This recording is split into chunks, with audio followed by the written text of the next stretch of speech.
sommes lundi 20 juillet 2026 à Yaoundé au Cameroun. Ce sera toujours avec beaucoup de plaisir qu'on prendra la parole de ce côté et qu'on aura la ferme conviction que nous sommes suivis 5 sur 5 partout où vous trouvez, dans vos maisons, dans vos bureaux, dans vos marchés et que sais-je encore. De toutes les façons, c'est le début d'une autre semaine. Nous vous garantissons encore de très grands moments de télévision. Nous sommes lundi et comme vous le savez, toutes les journées sur Info TV et plus particulièrement dans votre programme Espace Miné sont thématiques. Les lundis, nous parlons de politique. Les mardis, nous parlons d'entrepreneuriat. Les mercredis, nous parlons de la diaspora. Le jeudi, nous parlons de la spiritualité. Et le vendredi, nous bouclons de manière exceptionnelle avec la société. Ou si vous préférez, vendredi relax. Parce que nous sommes dans lundi, on parlera des hommes qui nous dirigent dans notre pays avec une question.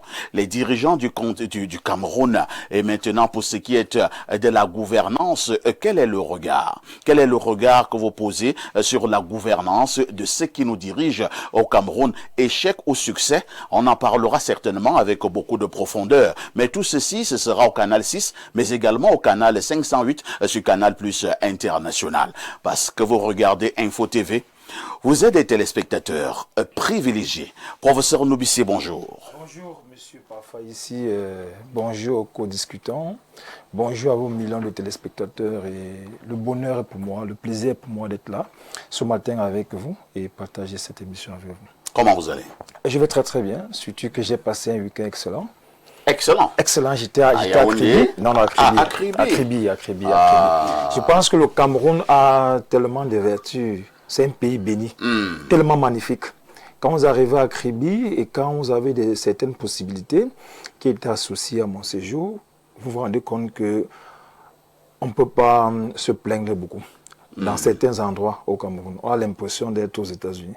Je me pose la question de savoir pourquoi certains qui nous dirigent, on en parlera tout à l'heure, se donnent autant de mal de prendre en un visa les filles élancées brunes aux îles États-Unis, à Dubaï. Nous avons tout au pays. On a des endroits paradisiaques, surtout à la chute de la Lobé. Il y a quelque chose de fou. Lorsque vous allez du côté de la chute de la Lobé, vous allez d'abord saluer le chef qui s'appelle Eco Roosevelt. Vous êtes un habitué. Je suis un journaliste d'investigation. Je suis un journaliste d'investigation. Quand je le dis, ce n'est pas pour rien. Non, vous en savez quelque chose. Je vous dis que c'est Eco Roosevelt qui est le chef de la Lobé. Et quand je vais au chute de la Lobé, je vais d'abord rendre allégeance au chef. Au chef, c'est tout à fait normal. Et le papa Eco Roosevelt vous prodigue quelques conseils. Qui vont vous aider. Parce que du côté de Kribi et ceux qui sont à côté de la côte, là, ce n'est plus pour rire. Ils ont le code de la mer. Ils ont le code de la mer. Ils ont le code de la mer. Et il y a des endroits où il faut nager, il y a des endroits où il faut faire attention. Bon, maintenant, si toi tu amènes tes histoires de Yaoundé, bon, toi, tu vas voir. Mais c'était quand même un bon moment et je voulais remercier. Et là-bas, il y a les gambas. Voilà, il y a les gambas. Il y a les crevettes. Il y a les crevettes. Il y a du bon poisson. Il y a du bon poisson, vraiment. Et les filles sont gentilles. Elles sont pas seulement gentilles, elles sont trop gentilles. Voilà. Je voudrais vraiment pour votre émission remercier la famille Peña et la famille BEPL qui m'ont offert ce séjour inoubliable à Kribi. Formidable. Merci beaucoup. Nous leur disons merci, que cela soit contagieux. Vous voyez un peu ce que je veux dire. Accueillons également M. Niek du PCRN. Bonjour. Merci, parfait. Bonjour. Bonjour aux discutants. Bonjour aux millions de Camerounais qui sont scotchés. Comme moi, généralement, les lundis, pour trouver la bonne humeur de la semaine, notamment aux populations de Bukito, celle de Macaque, celle de Vouri et celle de DA Premier, parce qu'il n'échappe à personne que le PCN est sur le terrain en train de préparer les élections de novembre, espérant que nos dirigeants ne nous feront pas ce qu'ils font souvent. Alors on va revenir sur le thème avec ces précisions. Parce que ce week-end, le PCN a été sur le terrain. Ça a été l'occasion pour nous de témoigner, de constater que les Camerounais de ces localités, plus que jamais, sont là où nous sommes déjà en train de gérer, prêts à nous reconduire par rapport au bilan et leur manière. Parce qu'ils nous ont témoigné que la façon dont le PCN gère les localités, il y a la proximité, il y a l'information, il y a la participation dans la prévision et dans la réalisation. Et là où nous ne gérons pas encore les mairies, comme c'est le cas de Bukito, ils nous ont dit qu'elles ne perdent rien, autant pour moi, à essayer en 2027 avec le PCN. Quand vous avez ce regard des populations à partir du terrain, il y a une raison de penser que globalement le travail que vous faites, l'orientation que vous donnez à la société, les Camerounais sont convaincus qu'avec le PCN, on ne paie rien et ça nous galvanise. Là, nous qui avons choisi de donner au Cameroun une image différente par rapport à son potentiel de travailler et de travailler encore. Si vous ne trouvez pas d'inconvénient, vous allez passer nos salutations les plus fraternelles à votre président, l'honorable Cabral. Il est scotché avant que je rentre à ce studio. C'est un vieil il est rentré de Douala en passant par la Sénaga maritime où il a fait une descente jusqu'à 2 heures du matin dans la commune de Dédé à 2e. Il est arrivé à 2 heures, mais tout à l'heure, là, il m'a dit je serai scotché parce que j'ai envie de voir ce que Parfait va dire lui-même des dirigeants du Cameroun, comme là, souvent là, de l'esquive. Donc il est scotché, il reçoit ça en direct. Il a là de l'esquive. Oui, il m'a dit que Parfait a souvent là de l'esquive. C'est bien ça. Certaines thématiques. Parce que généralement, comme je vous ai dit, tous les lundis, il est souvent scotché. Je me souviens, lundi passé, c'est lui qui nous avait rappelé que il y a l'aîné Bernard qui rassure sur le plateau que le week-end, le président de la République sera là. On verra bien si la source de ces informations. Il a étudié au moment où nous parlons. Il est scotché, le président. Moi, je vais rappeler autre chose. Et je sais que ça va faire sourire Cabral. Cabral a commencé comme ça étant trop jeune, parce que nous sommes pratiquement de la même génération. Nous étions encore étudiants. Et il y avait un monsieur là qu'on appelait Macondo. Oui, il y avait aussi Macon. Oui, Macondo. Il y avait Bessala. Voilà un peu notre équipe. Cabral et Macondo décident de demander au président de la République d'enlever tous ceux qui sont élites dans la localité, qui ont des postes, et ainsi de suite. Ils me contactent. Et comme nous étions une bande là, des amis et tout ça, mais nous étions dans les médias et tout ça. Mais parfois, il ne faut pas dire bande, ça donne l'impression que vous ne preniez pas au sérieux la jeunesse. J'avoue qu'à l'époque, je ne me prenais pas au sérieux. Ok. Il nous amène, je pense, c'était à Pouma, où il tient une très grande réunion. C'est ça, Ezeka? Non, Pouma. La première, oui. Et je vous assure, au sortir de ces assises, nous avons écrit une grande lettre adressée au chef de l'État. Je ne vois pas des histoires il y a plus de 15 ans, peut-être même plus de 20 ans. Je vous assure, toutes les élites de cette localité étaient à genoux. On était en train de négociation avec Macondo, avec Cabral, pour dire vous ne pouvez pas nous faire ça. Alors qu'est-ce qu'il faut? Asseyons-nous et discutons un peu. On a menacé Cabral, on a arrêté les forces de l'ordre.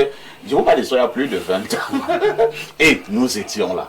Et quand nous sommes rentrés au niveau de nos médias, nous avons relayé cette information. C'était très grave à cette époque-là du côté d'Union Ekele de la Sanaga maritime. Donc c'est pour dire que c'est un garçon qui a commencé dans la dénonciation, dans la revendication. Il a commencé à poser les problèmes d'ordre politique il y a plus de 20 ans. Et nous étions là. Je ne vais pas parler de ce que nous avons fait à l'université lors de la grève de 2004 et 2005. C'était le haut niveau.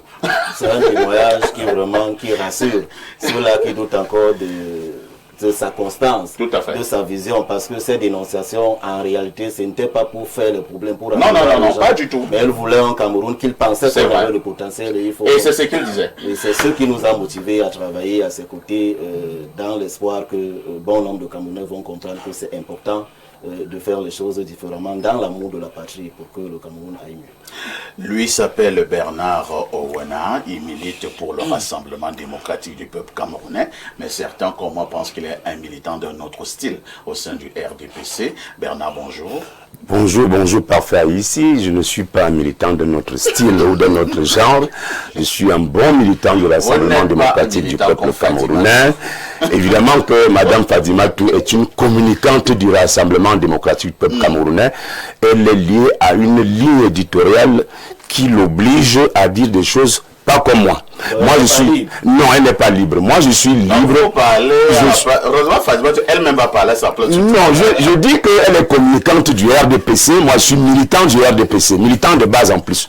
Malgré que d'autres personnes veulent me voir partir du parti. Non, je ne vais pas partir. Non, mais ça va, il me dit attendez les nominations. C'est pour ça que lui, il avait des problèmes. Moi je n'attends rien. Et donc du coup, je suis un bon militant et je vote toujours le RDPC. Lors des prochaines élections municipales législatives, je vais voter encore le RDPC. RDPC.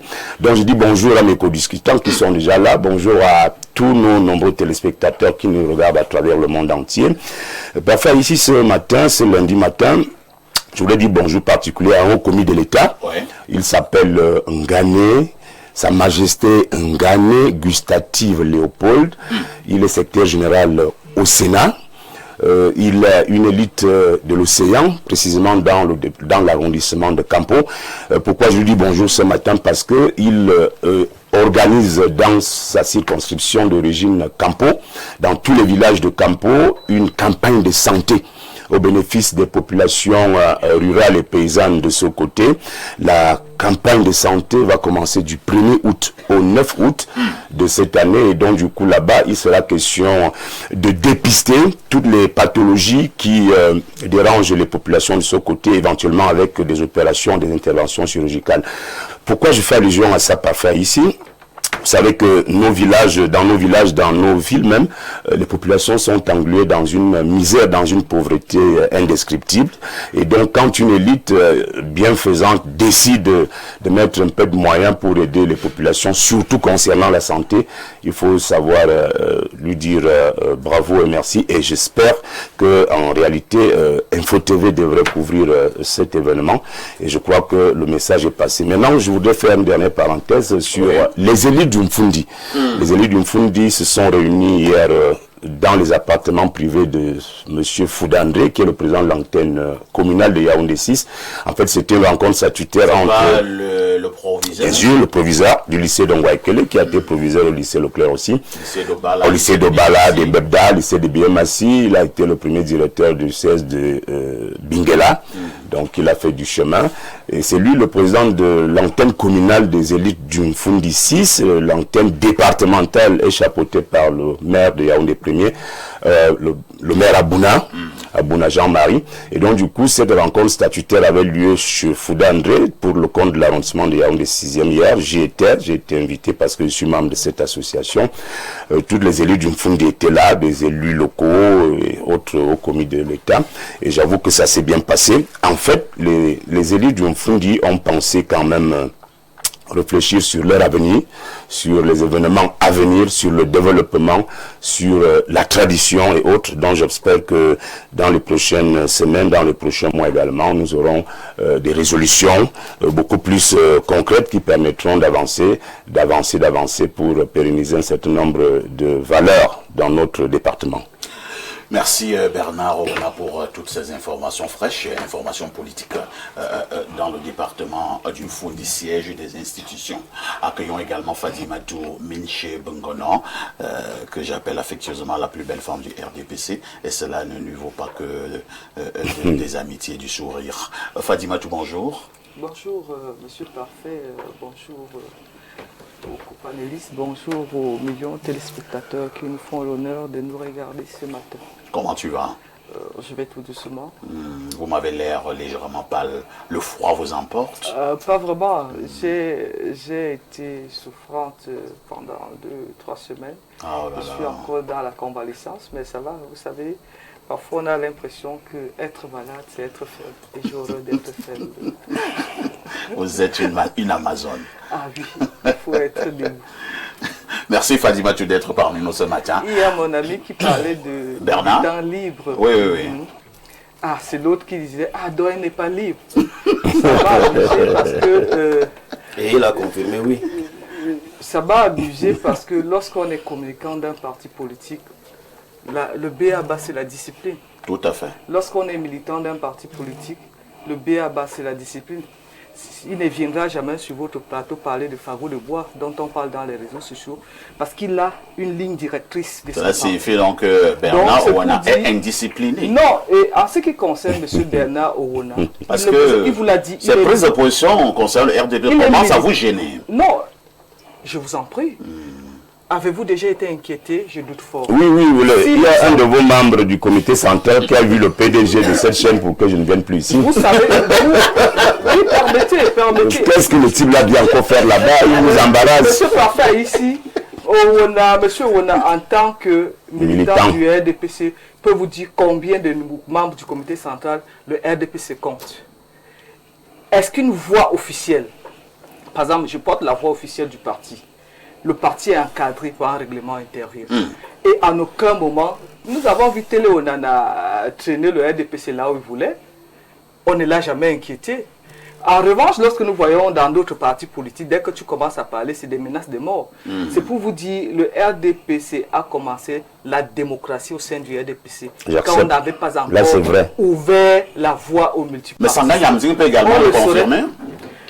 Lorsque vous avez vos attentes, Saint-Éloi lui donne pas aussi le confirmer. Lorsque vous il ne faut pas, il y a une chose, je ne vais pas, j'ai le devoir de réserve en ce qui concerne certains camarades. Je ne peux pas dire ce qu'on se dit en off lorsqu'ils se plaignent d'ici ou de ça.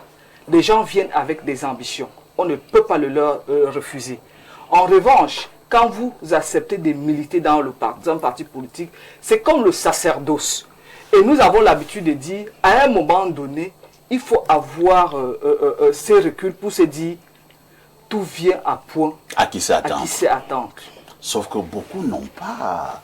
Et n'oubliez pas aussi le paramètre du grand barbu. Monsieur Parfait, plusieurs ont rêvé être à votre place. Plusieurs ont rêvé avoir votre talent. À partir du moment où... Mais vous savez, ce ne sont que des rêves. Permettez, voilà, il n'y a rien de plus démocratique que le rêve, parce que ça, on ne peut pas vous l'enlever. Mais tant que le grand barbu ne vous a pas béni, tant que le grand barbu ne vous a pas béni dans ce sens, faites tout ce que vous voulez, vous ne serez jamais parfait ici. Vous n'aurez jamais la bénédiction de parfait ici. Donc c'est le grand barbu. Vous pouvez vous battre, mais tant que Dieu n'a pas prévu pour vous, vous faites comment? Vous allez vous en prendre à qui? À Beno ou non? Il faut chercher le grand barbu et puis vous en finissez. C'est bien Fadima tout, c'est bien dosé. Le tacle est rude. Oui, je continue. Oui.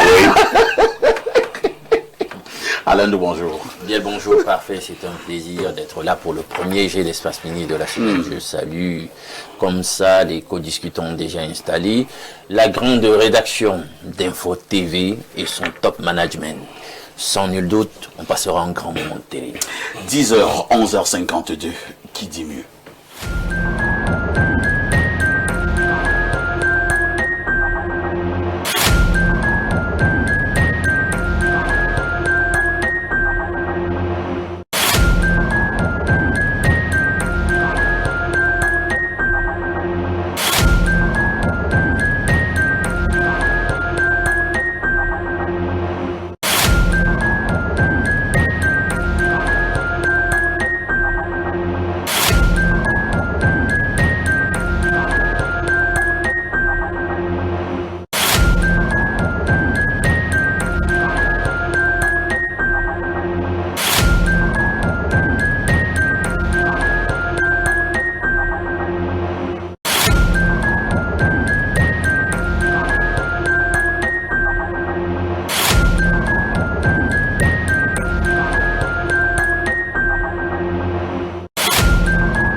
Andrea, bonjour.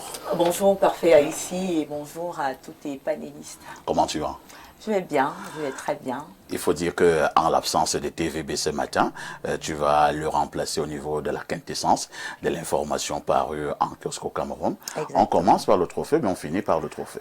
On finit par le trophée. C'est mieux comme ça. C'est mieux comme ça. Viviane Andrea. Oui. Que disent les journaux? Alors, les journaux, ce matin, nous proposent de belles actualités. Et pour ouvrir la revue de la presse de ce lundi 20 juillet 2026, nous ouvrons avec le journal Info Matin de Dieudonné Mveng qui nous parle de sécurisation des infrastructures de distribution. Kamwata innove avec des compteurs son bronze. Dans un communiqué ce 17 juillet, l'entreprise que dirige Dr Blaise Moussa annonce avoir engagé depuis près de 2 ans le déploiement des compteurs d'eau potable conçus essentiellement en matériaux composites. Objectif, lutter efficacement contre le vol de ces appareils non sont appelés les populations à la vigilance face à la fraude et au vandalisme. L'information est à retrouver en page 2 et 3 de ce journal. Et avec Info Matin hors série numéro 29, nous parlons religion. On va du côté de l'archidiocèse de Yaoundé.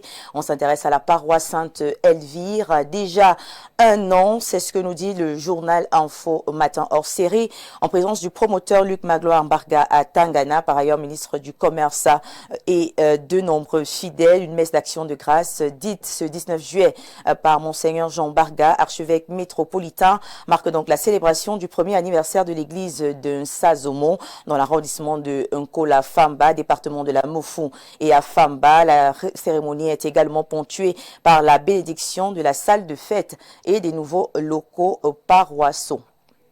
Et nous poursuivons avec le tri-hebdomadaire de Dieudonné Mveng, le tri-hebdomadaire d'information, d'enquête, d'analyse et de reportage qui nous parle de mine. Le titre, Évasion de l'or, l'État lance des redressements fiscaux et douaniers. En effet, dès le 1er août 2026, une équipe mixte MINMID, Sonamit, DGI et DGD Trésor va recouvrer en interne et en externe environ 300 milliards de manque à gagner en termes d'impôts et de taxes issues des déclarations minorées et des défauts de déclaration pour les exercices 2023 à 2025 dans les sociétés qui exercent au Cameroun. C'est ce qui ressort de cette deuxième session de la task force chargée de l'assainissement du secteur artisanal semi-mécanisé, présidée ce 16 juillet 2026 à Yaoundé par le MINMID, professeur Foucalistos Gentry. L'information est à retrouver en page 3 de ce journal. Avec mutation de Georges-Alain Boyomo, nous parlons également d'exploitation minière. On a 2000 milliards attendus. Justement, la restructuration est en cours dans le secteur extractif, conduite comme ça par le ministère des Mines, de l'Industrie et du Développement Technologique, le MINMID, qui est donc porteuse de substantielles retombées dans le budget de l'État. L'information est à retrouver en page 7 de ce journal. Et puis au bas de une, on a la Bible de Minkwa Che, que vous pouvez retrouver en page 9. Et affaire Martinez-Zogo, un escroc démasqué, c'est une information à retrouver également en page 5 de ce journal. En page 8, on parle du Cameroun parmi les pionniers.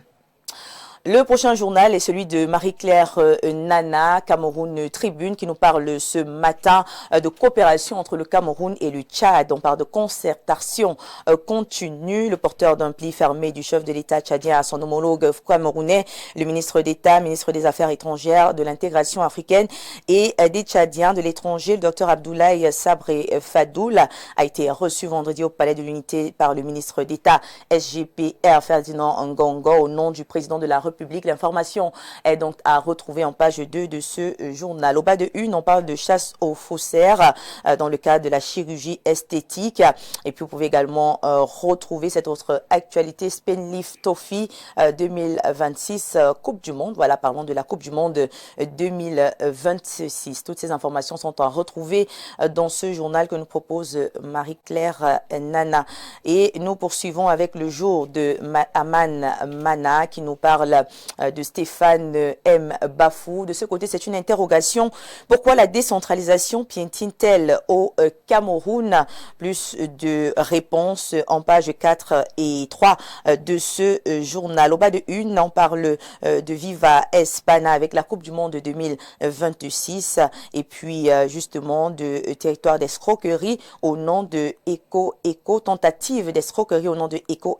Une information que vous pouvez également retrouver dans ce ce journal. La nouvelle nous propose ce grand titre, Forum africain de l'eau, la voix du Cameroun à N'Djamena. L'information est à retrouver en page 3 de ce journal. Et toujours avec le journal de Jacques Blaise Unzier, en petite une, on parle de Oswald Baboké, la cible des tribalistes haineux. L'information est à retrouver en page 2 de ce journal. Et puis, au bas une fois de plus, ce poste de vice-président, les choix potentiels de Nga Koumda. L'information nous revient en page 8 de ce journal. On poursuit avec la vitrine qui nous est donc proposée ce matin par le directeur de publication Bernard Owona et qui nous parle de malgouvernance, gestion calamiteuse à la Camtel. Le dernier rapport d'audit de la Cour des comptes rendu public au mois d'août de l'année dernière dresse donc un réquisitoire accablant contre la Cameroun Telecommunication.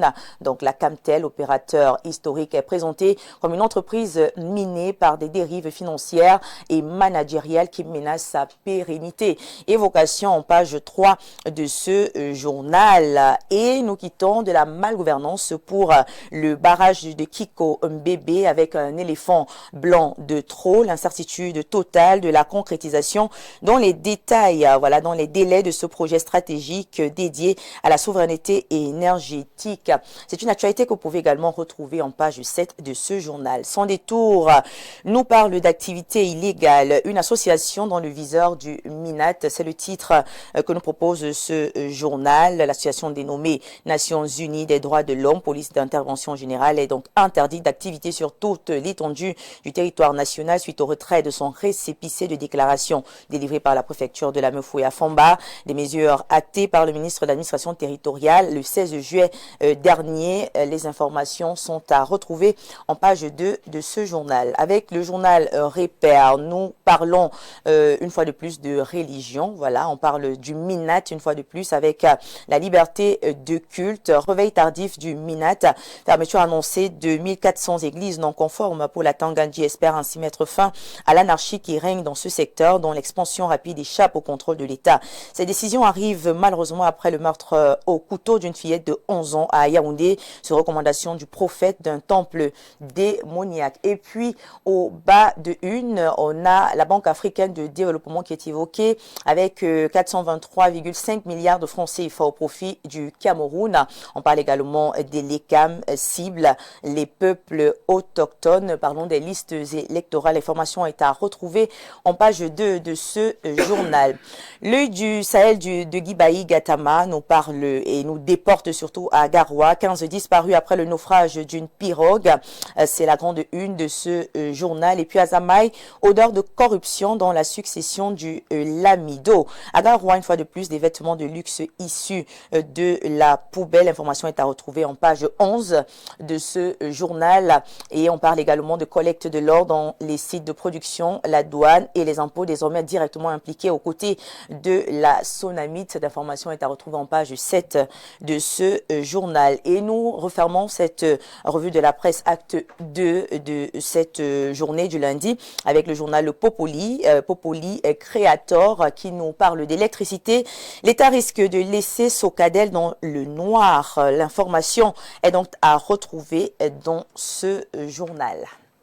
Merci Viviane Andrea pour toutes ces informations fraîches dont parues en kiosque au Cameroun. Vous ne partez pas, je vous vois avec un trophée en main. Il s'agit de quoi? Alors, il s'agit justement de la 3e édition dans l'acte 3 des Young Boa Talented dont justement la cérémonie a eu lieu samedi dernier du côté de la mairie de Yaoundé 4. Voilà, c'était à Ekounou. Voilà, à Ekounou. Et donc Info Télévision est donc ressorti de là avec 2 distinctions. La première, c'est celle-ci justement, celle de la meilleure journaliste. Voilà, dans la catégorie meilleure journaliste télé. Et donc c'était une catégorie on va dire assez discutée avec beaucoup voilà de journalistes voilà. Mais Viviane Andrea a eu justement la chance de ressortir avec ce trophée. À côté on vous dit bravo. Merci. À côté, donc, on a eu également voilà, un prix, un tableau qui m'a été remis, sans oublier justement voilà, une photo spéciale également. Le deuxième prix est donc voilà, le prix spécial d'honneur, comme vous pouvez le voir à l'écran, décerné au président directeur général du groupe La Météo, M. Dieudonné Mvengbala, pour voilà, tout le travail qu'il abat depuis des années, tous ses efforts, sa présence. On sait combien il se sacrifie, on sait combien il donne tout. Hein, voilà. C'est le premier téléspectateur le matin quand on est à la matinale. Tout à fait. C'est le dernier encore après nos éditions des journaux où on le voit tenir des réunions. C'est celui-là qui donne la force, la possibilité aux jeunes, les femmes, les hommes de s'exprimer. C'est celui-là qui permet même aux stagiaires à Info Télévision de présenter des émissions pendant la période des vacances. Vraiment, c'est un patron, pas comme les autres, qui mérite plus que ce tableau. Et déjà, on va remercier justement le comité d'organisation, Monsieur Thiomela Djeri Pérez, et puis la marraine, Madame Amélie, voilà, qui justement ont réussi justement voilà à faire cet événement et qui ont choisi de récompenser voilà Info Télévision, parce qu'au-delà de tout, c'est Info TV qui gagne. Merci, hein.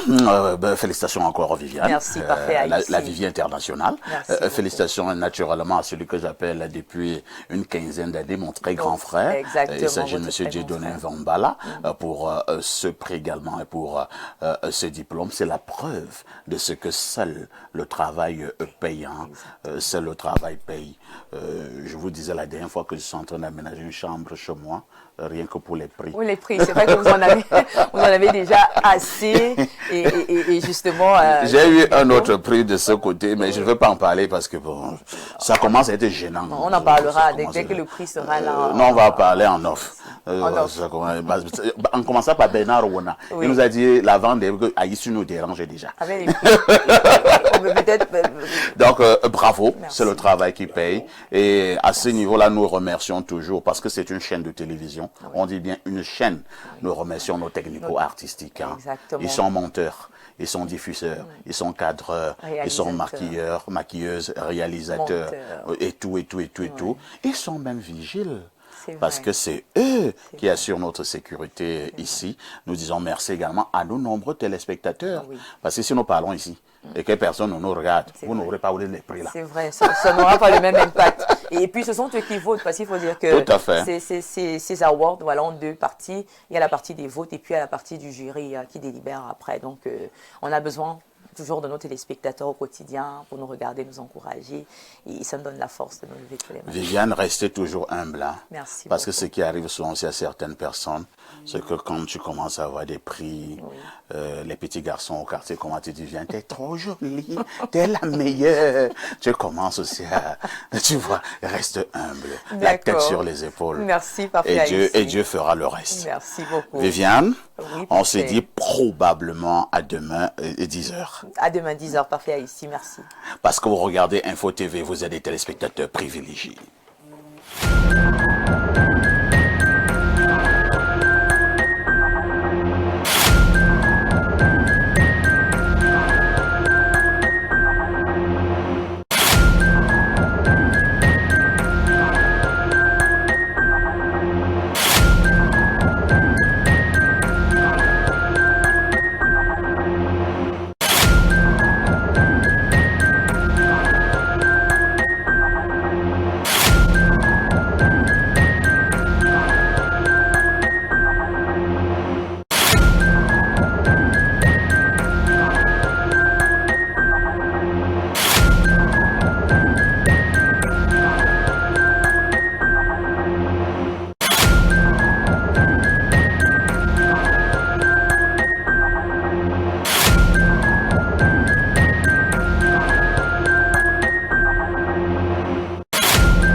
passons la parole à Alain Douk, cette fois-ci pour la dénonciation de ce début de semaine. Oui, parfait. Pour ce matin, nous aurons une dénonciation sous fond peut-être d'interpellation, de questionnement. Mais avant ça, je veux saluer un de nos fidèles téléspectateurs. Il s'appelle Eloge Maker Bokolo. Il travaille aux ADC, très fidélisé. Hein, c'est un addict de ce programme télévisuel. Voilà. Pour ce matin, nous allons questionner la situation économique. Beaucoup d'opérateurs économiques ne sont pas payés jusqu'ici. La dette de l'État, vous le savez, est à plus de 4 000 milliards à l'endroit de ces gens. Alors, on se pose la question, en dénonciation de ce matin, est-ce que nous sommes désormais dans un État en faillite? Si l'État est en faillite, autant nous le dire. Parce que vous savez, des gens ont contracté, hein, vous savez comment ça se passe, les opérateurs économiques, ils contractent des crédits pour leurs prestations auprès de l'État, et quand ça met du temps, ils ne sont pas payés. Je vous laisse deviner la suite. Donc c'est ce que je dénonce en ce matin. Ok, merci pour la dénonciation de ce matin. Je dois dire que nous en parlions déjà il y a de longs mois, en nous posant la question de savoir pourquoi l'État ne paye presque plus. Il y a un problème. Les prestataires sont en agonie. Vous avez livré, maintenant ça met des mois, voire des années, vous n'êtes pas payé. Monsieur Niek, ça fait problème. Et c'est sans aucune explication. Oui, parfait. Ce qui est plus gênant, c'est que ceux qui agissent au nom de l'État, on ne voit pas leur train de vie donner l'impression qu'il n'y a pas d'argent. C'est l'ironie du sort. Ouais, parce que si l'État ne paye pas en disant qu'il n'y a pas d'argent, il faudrait que ça se ressente à partir de ceux-là qui sont en charge de valider toutes ces choses-là.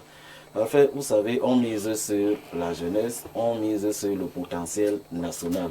Mais tant que ceux-là qui décident de ne pas quitter le pays pour servir le pays en restant ici, en l'accompagnant, parce que tout le monde ne veut pas être ministre, tout le monde ne veut pas être médecin. Il y en a qui disent que moi je veux réaliser une route de mon pays, c'est ma manière à moi de servir le pays. Et que vous soyez en train de le faire, parce que on y voit généralement l'impact économique, mais on ne voit pas, comment dire, la déception qu'on a du rêve qu'on nourrit de son pays. Parce qu'on veut réduire l'opérateur économique à celui qui cherche le gain. Et rien que le gain. Mais derrière l'opérateur économique, il y a quelqu'un qui nourrit un rêve de voir son pays différent dans le secteur dont il peut être utile. Quand vous associez donc le non-paiement de ces factures au fait de la démotivation de ceux-là qui sont restés au pays pour réaliser le peu qui peut être possible, ça dérange. Nous regrettons tout simplement qu'au fil du temps que ça avance, qu'on ne soit pas en train de voir les choses aller dans ce sens. Disons même que ça va rejoindre la thématique tout à l'heure dans la gouvernance. Tout à fait. Mais je ne voudrais pas anticiper, mais j'ai l'impression que tant que moi, c'est de la culture du train, tant que la locomotive ne donne pas le ton, il est difficile que les wagons suivent. Parce que ceux qui sont des opérateurs économiques, la contrainte qu'ils ont, c'est de payer les impôts.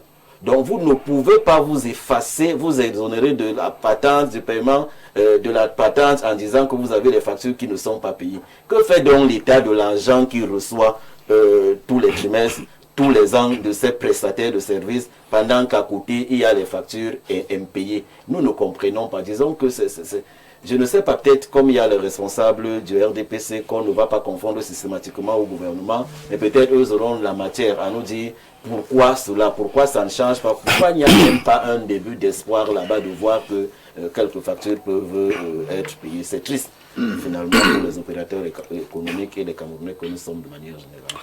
Professeur Noubissier, Alain Douk se posait déjà la question tout à l'heure lorsqu'il nous livrait cette dénonciation. Il est de plus en plus question maintenant de savoir si le Cameroun est finalement un pays en faillite. Pourquoi l'État ne paye presque plus? Pourquoi l'État ne paye presque plus, M. Parfa? Ici, c'est un très bon sujet, c'est une très bonne dénonciation. Mais il va falloir, avant d'entrer dans la question la plus formidable, c'est de savoir est-ce que l'État est en faillite, qu'on se pose d'abord des bonnes questions. Pourquoi l'État est arrivé à ce niveau? Moi, j'ai eu la chance de le faire. J'ai fait quand même dans certains projets. J'ai accompagné beaucoup de projets. Vous savez, quand il faut construire une route, par exemple, alors dans la constitution du dossier, l'opérateur économique doit pouvoir présenter ce qu'on a, en fait, doit pouvoir présenter une capacité à soutenir les premières étapes du déroulement du projet. Et après avoir fait cela, beaucoup d'opérateurs économiques vont prendre des prêts dans des banques pour d'abord cela. Et maintenant, après, l'État leur paie ce qu'on appelle l'avance sur démarrage. Et c'est dans cette posture que les projets ont une possibilité de se réaliser. Mais vous allez vous rendre compte que beaucoup de routes ont commencé à être bitumées, ont été interrompus. Beaucoup de projets, que ce soit au niveau de l'électricité, que ce soit au niveau de l'eau, de la santé, ont été interrompus. Pour le simple fait qu'au Cameroun, on a un jeu. Ces opérateurs économiques également ont leur entière responsabilité. Parce que, qu'est-ce qu'ils font le plus souvent? Ils font semblant d'avoir cet argent disponible. Parce que ça doit être les 10% ou les 20%. Je peux me tromper sur le pourcentage, mais c'est entre 10% et 20%. Alors, ils vont de connivence avec des banques. La banque peut faire un placement, et c'est juste un placement de circonstances. Et après, ils sont incapables. Vous allez vous rendre compte que nous sommes dans cette anarchie. C'est-à-dire qu'au niveau des opérateurs économiques également, ils doivent savoir que leur travail consiste à réaliser avec efficacité ces projets. Si vous allez vous rendre compte que nos routes ont des bitumes qui ne reflètent pas l'ingénierie actuelle en termes de bitumage des routes. Pour le simple fait que ce soit au niveau de l'État qui doit payer, que ce soit au niveau des opérateurs, il y a un gros problème. À un moment donné, on réalise des travaux qui n'ont aucun sens.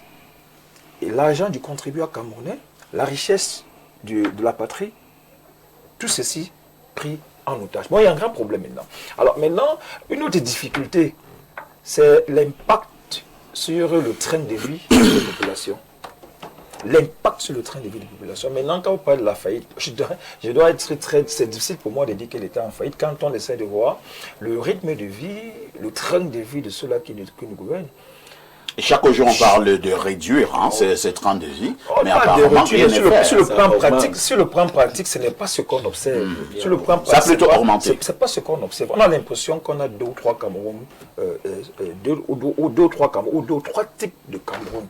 Il y a un Cameroun pour ceux qui sont dans la faillite, et un Cameroun pour ceux qui ne sont pas dans la faillite. De plus en plus, quand vous voulez vivre au Cameroun, essayez de vivre comme un aveugle qui ne regarde pas ce qui se trouve autour de lui pour ne pas avoir un traumatisme ou une crise cardiaque. C'est ça le processus de base. Parce que si vous retirez les yeux pour regarder, analyser et juger, à un moment donné, vous allez entrer dans une forme de schizophrénie, qui est ce que M. Alain nous décrit dans son livre. C'est-à-dire que vous allez vous rendre compte que les frustrations vont se conjuguer, les déceptions vont se conjuguer, et vous n'aurez plus que vos yeux pour pleurer. Bon, pour dire que l'État devrait, en fait, il faut une certaine dynamique de fonctionnement entre les opérateurs économiques et l'État, afin que les engagements soient tenus, et afin que les actions, les projets soient réalisés. Pourquoi? Parce que beaucoup sont malins. Je vous assure, M. Pafa, ici. Moi, j'ai rencontré quelqu'un dans un des projets où j'intervenais comme consultant. Le monsieur vient, il n'a rien réalisé. Il est là il a des mallettes sur lui là. Après, il vous dit là que, après quelques temps, parce que moi je suis psychologue, moi j'ai la capacité d'entrer en communication avec des gens. Le gars vous dit que non, c'est ça. Ils n'ont rien réalisé. Je ne voulais pas citer des projets pour ne pas frustrer certaines personnes, mais je peux citer des projets avec des non. Le gars il vient avec sa mallette d'argent, laisse sur lui. Après on dit que bon, toutes les réalisations, on vous dit 40%. Mais sur les faits, ce n'est pas 40%. Qu'est-ce qui part? À la fin, ils vont dans un bureau, là, ils sortent des millions, ils partagent des millions entre eux. Et quand ils reviennent, taux de participation, non, c'est bon, ça a été bien fait, vraiment, les choses vont bien. C'est ça. Ça se passe comme ça, ça se passe comme ça au Cameroun.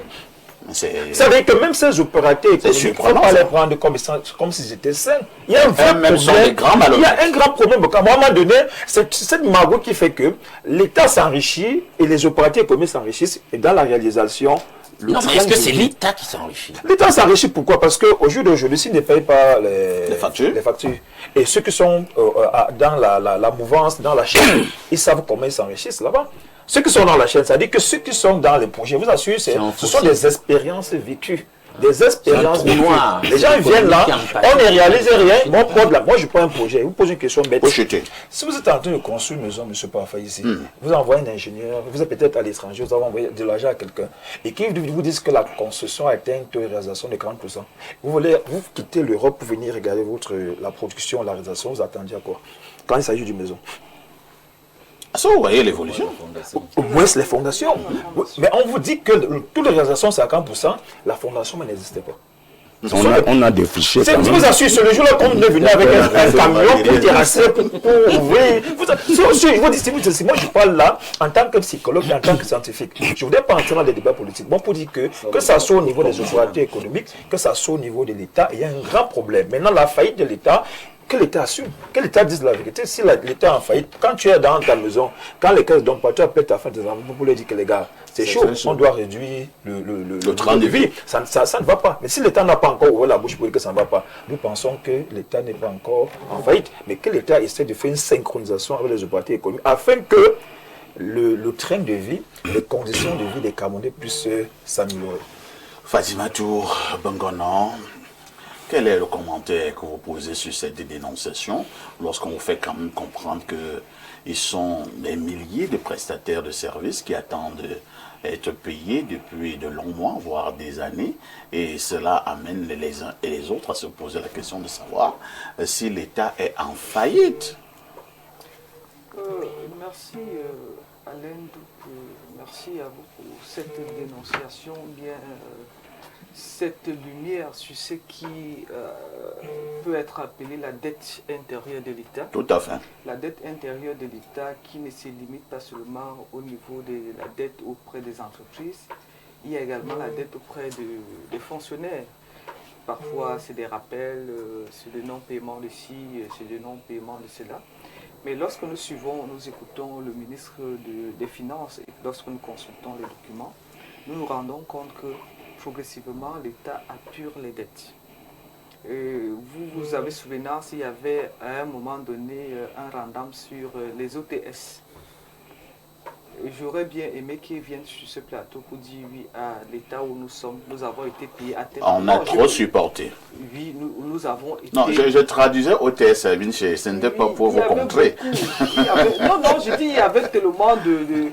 Mais le problème avec nous autres aussi, c'est que lorsque nous dénonçons et lorsque les problèmes sont résolus, nous ne sommes plus là pour dire et effectivement ça a été résolu. Parfois on a même peur de le dire parce qu'on estime que la maman au quartier ou bien la maman du village... À qui vous devez de l'argent? Vous avez été payé, toi tu ne me regardes pas comment. Donc voilà ce qui... Mais ce que je voudrais, sur quoi je voudrais embrayer, c'est ce mécanisme par lequel ceux-là qui sont appelés à investir avec une mercuriale bien élevée, monsieur Oona ne va pas me démentir là-dessus, mais qui ne réalisent pas le travail sur le terrain, mais savent seulement qu'ils ont une dette qu'ils doivent recouvrer auprès de l'État du Cameroun. Ce que monsieur Noubissi explique là, c'est vrai. Il y en a qui viennent avec des faux bons d'accord des banques pour démontrer qu'ils ont suffisamment d'argent. Mais ils se contentent du peu d'argent que l'État donne. Ils vont s'empiffrer, ils ne font même rien. Mais ils savent seulement que j'ai gagné le marché de peut-être 100 millions ou bien 200 millions et l'État me doit 200 millions. Ce thème aurait été bien traité. Peut-être c'est une modeste suggestion, que ce thème revienne comme une thématique centrale pour permettre aux panélistes ou bien aux auditeurs, aux télé-auditeurs d'avoir ample information sur le sujet. Parce que si nous mettons à survoler et dire oui, on n'a pas payé les gens, on vous paye pourquoi? Non, ce que nous allons également dire à Fatima, tu veux garder le microphone, c'est vrai, parce que c'est comme une dénonciation dans la dénonciation. Ce que nous ici et vous êtes en train de faire sur ce plateau, nous sommes d'accord. Mais à côté de ces malhonnêtes, entre guillemets, prestataires de services, vous avez également d'autres qui ont fait normalement le travail depuis des années, qui ne sont pas payés. L'État du Cameroun devait 3 900,2 milliards en termes de dette intérieure. L'État a progressivement apuré la dette flottante qui reste, c'est 1000 milliards. Ça, ce sont les informations que nous avons fouillées. Où est-ce que vous tirez vos informations? J'ai dit, c'est en moi je parle de 2026. Ça, en 2026. En 2026. Donc pour l'instant, la dette intérieure de 1000 milliards. J'ai dit, allez regarder. Moi, je viens de consulter. Et on estime que nous allons vérifier on a échelonné le paiement. Parce qu'il faut le dire, lorsqu'un État se retrouve dans la situation qui est la nôtre, avec des tensions de trésorerie, il faut régler, par exemple, le salaire des fonctionnaires, c'est énorme. C'est de manière échelonnée que les dettes sont apurées. Donc, pendant que moi, entreprise Y, attend d'être désintéressée, après que j'ai livré mon travail, qui parfois sont très mal livrés, bon, je ne vais pas entrer dans les micmacs, parfois ne sont même pas livrés parce que l'État ne refuse de réceptionner le dit travail. Vous comprenez que je vais rentrer en perte. Pendant que j'attends, l'entreprise X a peut-être déjà reçu son paiement, donc ne paye pas au même moment. Donc forcément, il y aura toujours, aussi longtemps qu'il existera l'État du Cameroun, il existera la dette intérieure. Mais la bonne démarche voudrait qu'on interroge effectivement ce que ces entreprises font pour attendre de l'argent de l'État du Cameroun. Parce que parfois, tout ce que, quand on dit taux d'avancement, il y a quelqu'un qu'on appelle taux d'avancement. Ce n'est pas lui qui fait les routes. C'est un ministre RDPC. C'est les entreprises qui ont gagné. Oui. Votre travail, si vous le faites mal, ce n'est pas le PDG. Ce n'est pas parce que vous appartenez peut-être à un parti politique que vous avez mal fait. C'est M. Parfait ici qui n'aura pas bien fait son travail. Donc lorsque quelqu'un est à un poste, il faudrait qu'on apprenne aussi à reconnaître que vous, en tant qu'individu, vous êtes redevable face à la société, vous avez votre responsabilité. Vous ne devez pas vous cacher derrière ce qu'on appelle le parti politique. C'est pour cette raison que mon président avait dit, parler des bandits à col blanc, et il disait qu'il devait rendre gauche. Quand il a commencé à les faire rendre gauche, les gens comme les NIEC ont dit que non, c'est des arrestations politiques. Pour finir, on fait comment? On ne peut pas vouloir le beurre et l'argent du beurre. Tant que tu as géré, tu as des explications à donner. Tu as vous avez cessé de les arrêter parce que les NIEC ont parlé. Si c'était donc pas la vérité, on les arrête. Vous avez besoin. C'est vrai que les jeunes partis ont l'habitude de la politique spectacle. Moi, depuis ce nous ne faisons pas la politique spectacle. Par exemple, vous êtes allé rencontrer les gens dans le quartier. Pendant que nous sommes sur le terrain, on n'a pas besoin de télé pour dire que nous sommes en train de travailler. Le travail parle par lui-même. Donc vraiment, continuez juste à faire votre travail. Laissez les jeunes qui font le spectacle. Vous êtes jeune avec la barbe blanche. Non, c'est vous qui dites les jeunes. Jeune parti, il a dit jeune parti. Il a dit jeune parti politique. Laissez les jeunes partis qui font ça de la jeunesse. D'accord. Faites votre travail. On va passer la parole à Bernard Oona. Oui. Bernard Oona, Madame Fatimatou a également dénoncé ce qui ne livrent pas du tout leurs travaux, mais revendiquent le paiement. Nous avons même ce que vous appelez là des marchés fictifs au Cameroun. Alors, entre-temps, est-ce qu'il n'y a pas une complicité? Pour que nous ayons cette manière de fonctionner, il faudrait que ces prestataires entrent en gouvernement, entre guillemets, incestueux avec ceux qui dirigent, vrai ou faux? Je ne vais pas répondre par vrai ou faux, par oui ou non. Je vais quand même d'abord... Subitement, vous êtes très méfiant. Non, je vais vous raconter une anecdote pour être dans la dénonciation. Après, je reviendrai sur les chiffres et le problème même de la dette intérieure, de la dette flottante. Donc, l'anecdote qui concerne le problème soulevé par certains panélistes ici, c'est que il y a quelques années, le délégué du gouvernement de l'époque, Gilbert Tsimévouna, a lancé les travaux de construction de l'immeuble qui abrite le siège du conseil régional du centre. Quelqu'un est venu, un gars très ingénieux, est venu, il a gagné le marché, il a demandé l'avance de 900 millions. On lui a versé 900 millions et il est parti. On ne l'a plus jamais revu. Donc, il y a des malhonnêtes comme ça. Oui. Attends un peu. Vous pouvez d'abord donner 900 millions à quelqu'un sans garantie. Quand il a déjà gagné le marché, que c'est lui qui va construire le bâtiment, il demande donc qu'on lui verse une avance dans le démarrage. L'avance de démarrage, c'est un droit. Et donc, on lui verse cette avance. C'était 900 millions. Il a pris 900 millions. On ne l'a plus jamais revu. Il a pris la poudre d'escampette. Il est parti, il s'est volatilisé. Bernard, on a eu à complicité. Je voulais donc dire que... concernant ce vous ne pouvez pas donner 900 millions à quelqu'un sans garantie. Il a pris 900 millions et il est parti.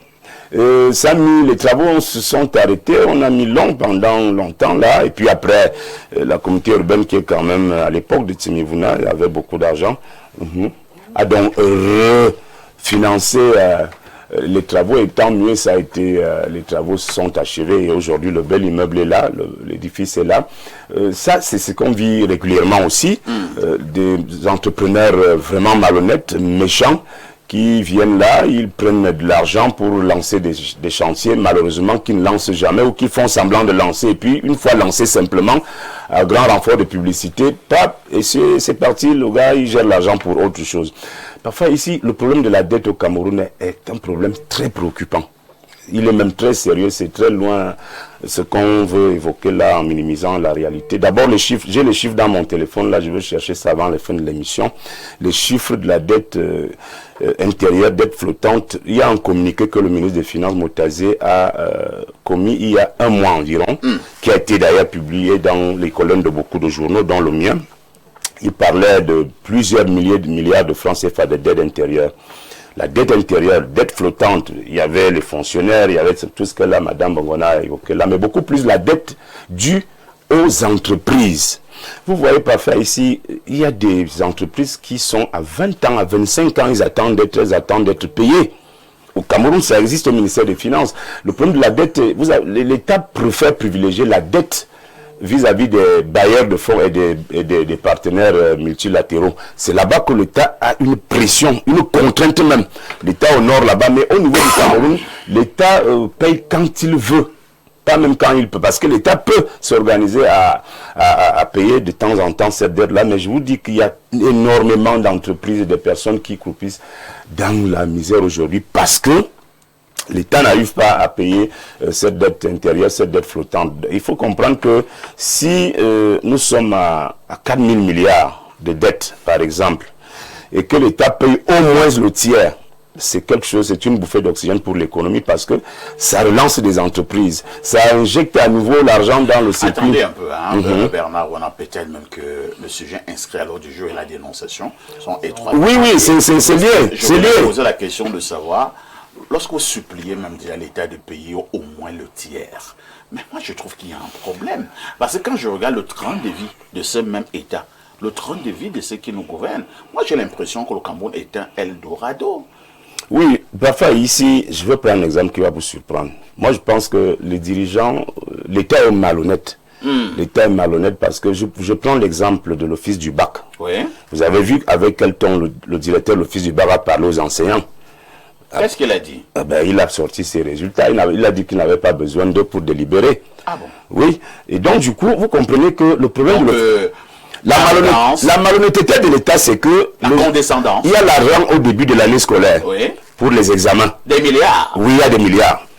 Que nous payons, nous les parents, nous payons ces milliards-là pour que ces milliards puissent supporter tout le processus jusqu'à la proclamation des résultats.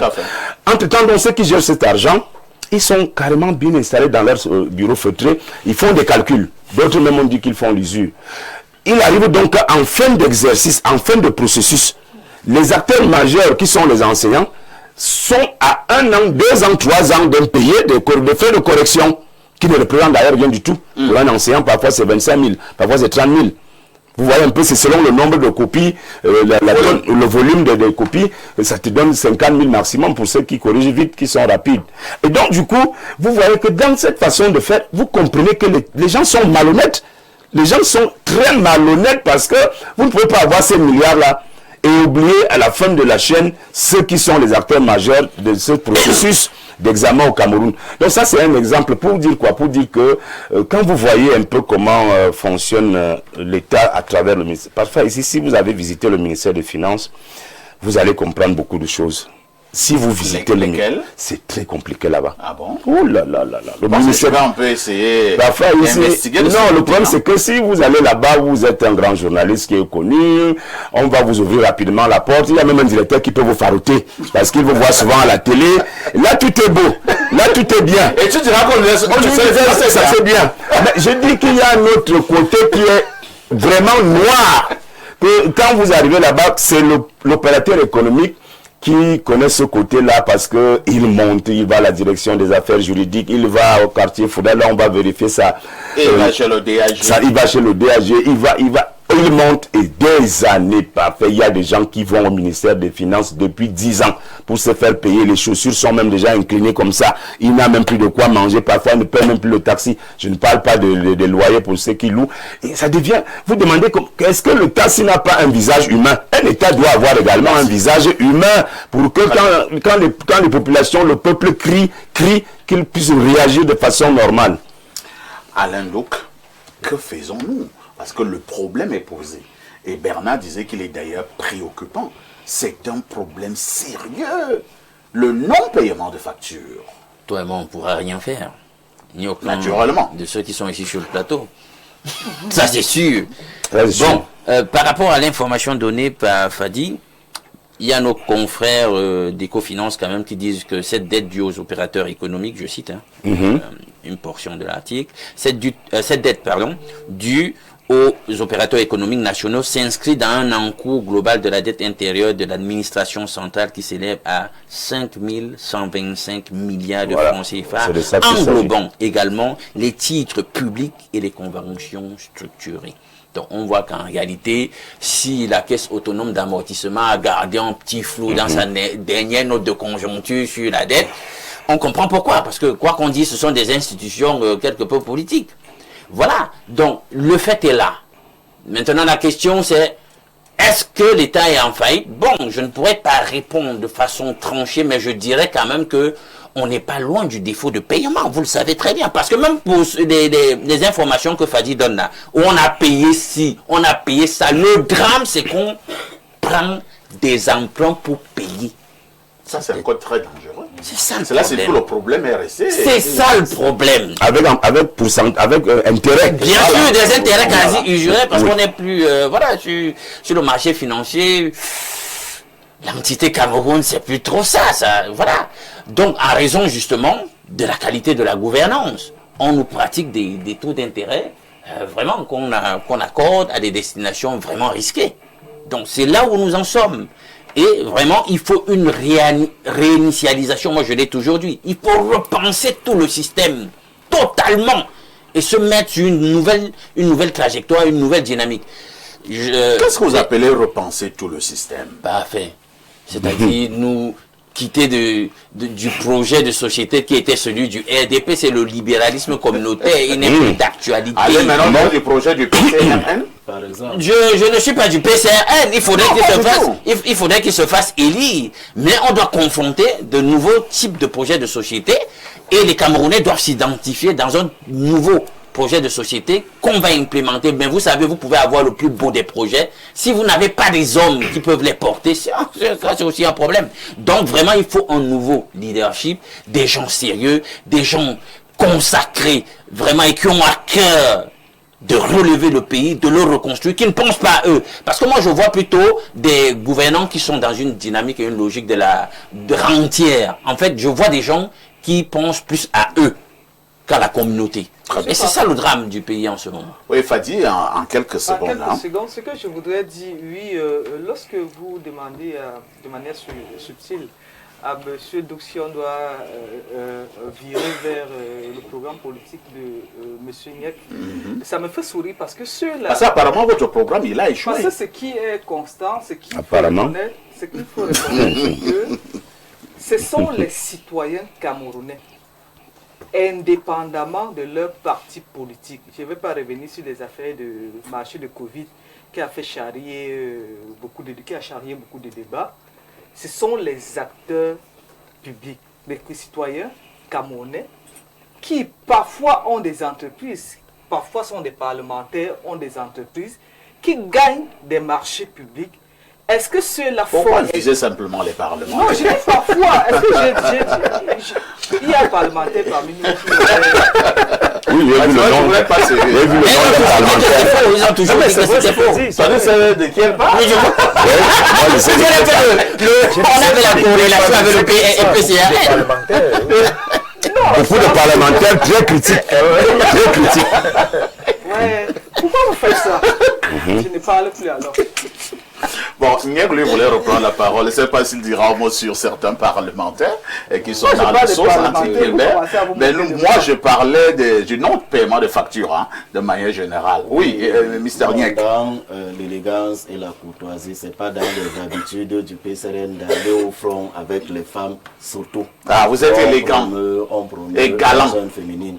Et il n'est pas interdit à un Camerounais de s'investir dans l'entrepreneuriat. Ce qu'on demande aux prestataires, lorsqu'un prestataire a gagné un marché, c'est de respecter le cahier de charge. Tout à fait.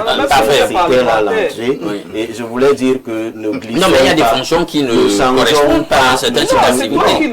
Non. Ne changeons pas de Donc, ce que je voulais dire, c'est qu'il faut aller changer le logiciel des Camerounais. Parce que si moi, M. Bongono Fadimatou Natacha, j'appartiens à un parti politique, j'ai un regard critique vis-à-vis de ce qui est fait. Et je vais gagner un marché et il se trouve que je me trouve aussi dans une indélicatesse. Non, ce n'est pas bien. Ça, c'est la confusion. Je crois que la meilleure des manières de montrer qu'une critique est utile, c'est de faire différemment. C'est de faire différemment de la critique qu'on fait. Ce que moi je voulais dire, c'est que la dénonciation de ce matin, resocialiser pourquoi l'État ne paye pas. Pourquoi l'État ne paye pas ses factures. C'est ça la dénonciation. On ne peut pas être à questionner celui qui a mal fait le marché en disant qu'il ne doit pas être payé. Ça, c'est un sujet d'anglais. Si le livre ne va pas le payer. Non, attendons. Je n'ai pas dit qu'il y a les gens qui ne réalisent pas. Je disais que ne quittons pas le sujet. Le sujet, c'est pourquoi l'État ne paye pas les factures. Si l'État ne paye pas les factures parce que le prestataire a mal réalisé, il faut qu'on le dise. On parle du prestataire qui a très bien réalisé, mais qui demande à être payé. Et je voudrais dire ici que l'État, tout à l'heure, Parfait a demandé pourquoi on dit à l'État de payer d'abord un peu. Parfait, un État qui veut se développer ne peut pas s'en sortir du système de la dette. Il faut qu'il s'endette pour pouvoir avancer. Mais le problème, c'est qu'il doit respecter ses engagements pour éviter de décourager. Quand vous allez au service de la création des entreprises, regardez le nombre d'entreprises qui sont créées par jour. Et en fin d'année, regardez le nombre d'entreprises qui sortent du marché. Généralement, allez questionner. Vous allez voir que d'abord, c'est quelques personnes qui gagnent l'essentiel des offres, des marchés. C'est-à-dire que s'il y a 10 entreprises créées, à peine 3 gagnent tous les marchés et les mêmes marchés, c'est le même circuit. Et maintenant, ceux-là qui gagnent les marchés, allez voir ceux qui sont payés. Parce que quand l'entreprise est créée, elle doit réaliser, elle doit créer les emplois aussi. C'est pour cela qu'il faut que l'État paye. La dette ne peut pas être longtemps impayée et que ça dérange. C'est compris. Lisons, avant de repasser la parole pour ce dossier, lisons quand même d'abord ces nombreuses préoccupations de nos téléspectateurs. Bonjour, le mont faible de la modération. Et je salue tout ton panel rempli d'éminents hommes. Je trouve la dénonciation du jour très pertinente. Merci, merci Alain pour cette orientation. C'est Itaka depuis Vorbeti qui envoie cette contribution. Un autre message ce matin. Nous prenons ce message qui nous vient de plus 33, c'est la France. Bonjour, parfait, ainsi qu'à vos invités. Je me demande bien ce que couvre le budget du Cameroun pour ne pas, à minima, payer les salaires de ses employés, ainsi que les différentes factures. Cordialement, c'est Patrick de Strasbourg. Patrick, à ce que je sache, pour l'instant, les salaires des employés de l'État sont payés. Un autre message ce matin, bonjour, parfait, à ici et à tout le panel. Une entreprise de la place a gagné un marché après avoir élaboré toute la documentation administrative nécessaire, payé toutes les cautions et assurances. Elle sollicite auprès d'un comptable un AVI, document essentiel permettant de recevoir de l'argent auprès de la banque. Ce comptable décide de ne plus signer les AVI, sous le prétexte que sa signature aura été falsifiée. Dans ce cas, comment les entreprises peuvent-elles travailler sans ce document capital qui permet aux banques de débourser des financements pour la réalisation des projets de développement? Bon, je pense qu'il faut porter plainte, hein? Alors, nous avons un autre message du plus 33. Bonjour, monsieur Parfait ici. Salut, moi, monsieur Ouna, de la part de monsieur David Focho. Pour en revenir à votre dette, ce que la dame du RDPC dit est très très faux. Voilà en image la dette intérieure du Cameroun au 31 mars 2026 qui est à plus de 4 000 milliards. Et la dame dit 1000 milliards en 2026. C'est un message qui nous vient du plus 33 ZD la France et il m'envoie justement le tableau en question. Hein. D'accord, j'ai le tableau en question. Un autre message ce matin. Bonjour, parfait. À ici, ainsi qu'à ton riche panel, je ne suis pas très d'accord avec Madame Bongono, pour qui j'ai beaucoup de respect. Dire que l'État a presque purgé les paiements est très faux. La majorité des entreprises dans les BTP ont fermé et les travaux arrêtés à cause du manque d'argent au fonds routier, mais le MINTP exige que les travaux aillent jusqu'au bout, sans paiement des décomptes. Quand il y a même un peu d'argent là-bas, on paye plutôt des copains et des copines. C'est Boris Tchanga Assoua qui envoie ce message. Ma pensée. Allez-y, Fadi. Ce que j'ai dit, le Cameroun a 3900,2 milliards de dettes et 1000 milliards de dettes flottantes en tant qu'arriérés. À date, au premier trimestre, l'État a apuré sensiblement 475 milliards.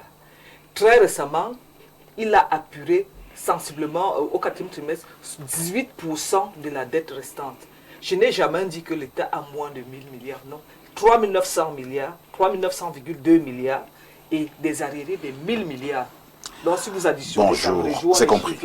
Ça veut dire que rien n'a bougé, on est toujours dans la fourchette de 4 000 à 5 000. Absolument. C'est ce qu'ils ne comprennent donc pas à la maison et dans les bureaux, c'est pourquoi tu as voulu... même ici, pourquoi tu as voulu insister sur le fait que non, il y a apuration, on voit qu'il y a stagnation. C'est ça le problème. Peut-être pas au rythme voulu.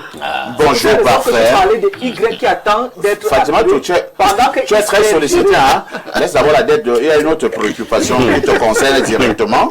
Bonjour, parfait. Pardon, je viens en paix. Quand quelqu'un vient en paix, c'est que la suite peut être compliquée. J'aime l'affaire.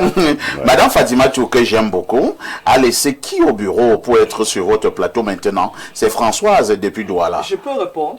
Allez-y. Depuis, j'ai eu le concours d'admission, j'étais admise à...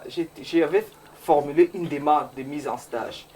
Pour présenter déjà le concours de lyrique, c'était en année académique 2023-2024.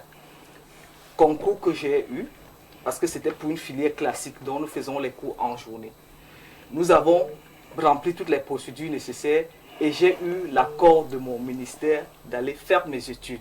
Donc, ma présence sur ce plateau ce matin, je suis en position de mise en stage. Mais là, tu n'es pas en stage. Si. Tu es en train de défendre non, je suis en position. Ça veut dire, lorsque on vous accorde, on vous donne l'autorisation de présenter un concours, on vous donne c'est sur 2 ans. Donc, je vais reprendre mon travail juste après ma soutenance. Je pense que Fatima, tu as été clair. C'est clair là-dessus. Voilà. Au bureau, il y a la continuité du service public. L'État permet aux Camerounais, aux fonctionnaires... On a compris, Fatima, lorsque vous êtes en règle, je suis le premier à reconnaître que vous êtes en règle. Donc, vous n'êtes pas là parce que vous avez fui le bureau, vous venez bavarder à la télé, ainsi de suite. Non, surtout qu'on ne bavarde pas. Je veux parler comme les autres. Je dis que sur votre plateau... Non, on a même traité d'autres d'aboyeurs. Oui. C'est encore plus dur, hein? Oui. Le tacle dur. Mais on continue le jeu. Il y a un monsieur qui avait l'habitude d'écrire comme ça derrière le clavier. Je ne vais pas le citer, Thomas Massok. Un jour, on s'est retrouvé sur le plateau ici. Je vous assure que M. Jean-Jacques Zé, votre collègue, était dépassé. Il dit, ne me faites pas ça. Parce que même placer deux phrases, c'était pas facile. Quand la caméra, vous êtes là avec les lumières, c'est pour vous dire que ce n'est pas aussi facile d'aboyer sur un plateau de télévision avec les lumières comme ça. Si c'était aussi facile, on aurait retrouvé tout le monde ici pour aboyer. Parce que moi, je modère les plateaux depuis pratiquement une quinzaine d'années. Moi, j'ai beaucoup de respect pour mes panélistes que j'appelle ici. Ils sont nombreux, hein, au niveau des bars. Il est très fort. Il argumente beaucoup. Hein. Il fait des démonstrations, aux vraies, aux fausses. Mais quand tu lui dis, viens à la télé, tu lui démontres. Il fuit. Et parfois, même nous les avons amenés ici, il n'a jamais été bègue. Hein. Mais il devient bègue. Et comment bégayer? Tu lui demandes quel est ton nom, il dit, il ne connaît plus son nom. Respect aux panélistes sur les plateaux. À tout de suite pour la suite.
vous le disions en ouverture ce matin, nous avons choisi de parler de la gouvernance de notre pays. Ce matin, nous avons choisi d'interroger ceux qui nous gouvernent dans notre pays ayant trait justement à cette gouvernance. Dirigeants du Cameroun et gouvernance, quel est le regard que nous pouvons poser sur ce fait? Je recommence par M. Niek du PCRN.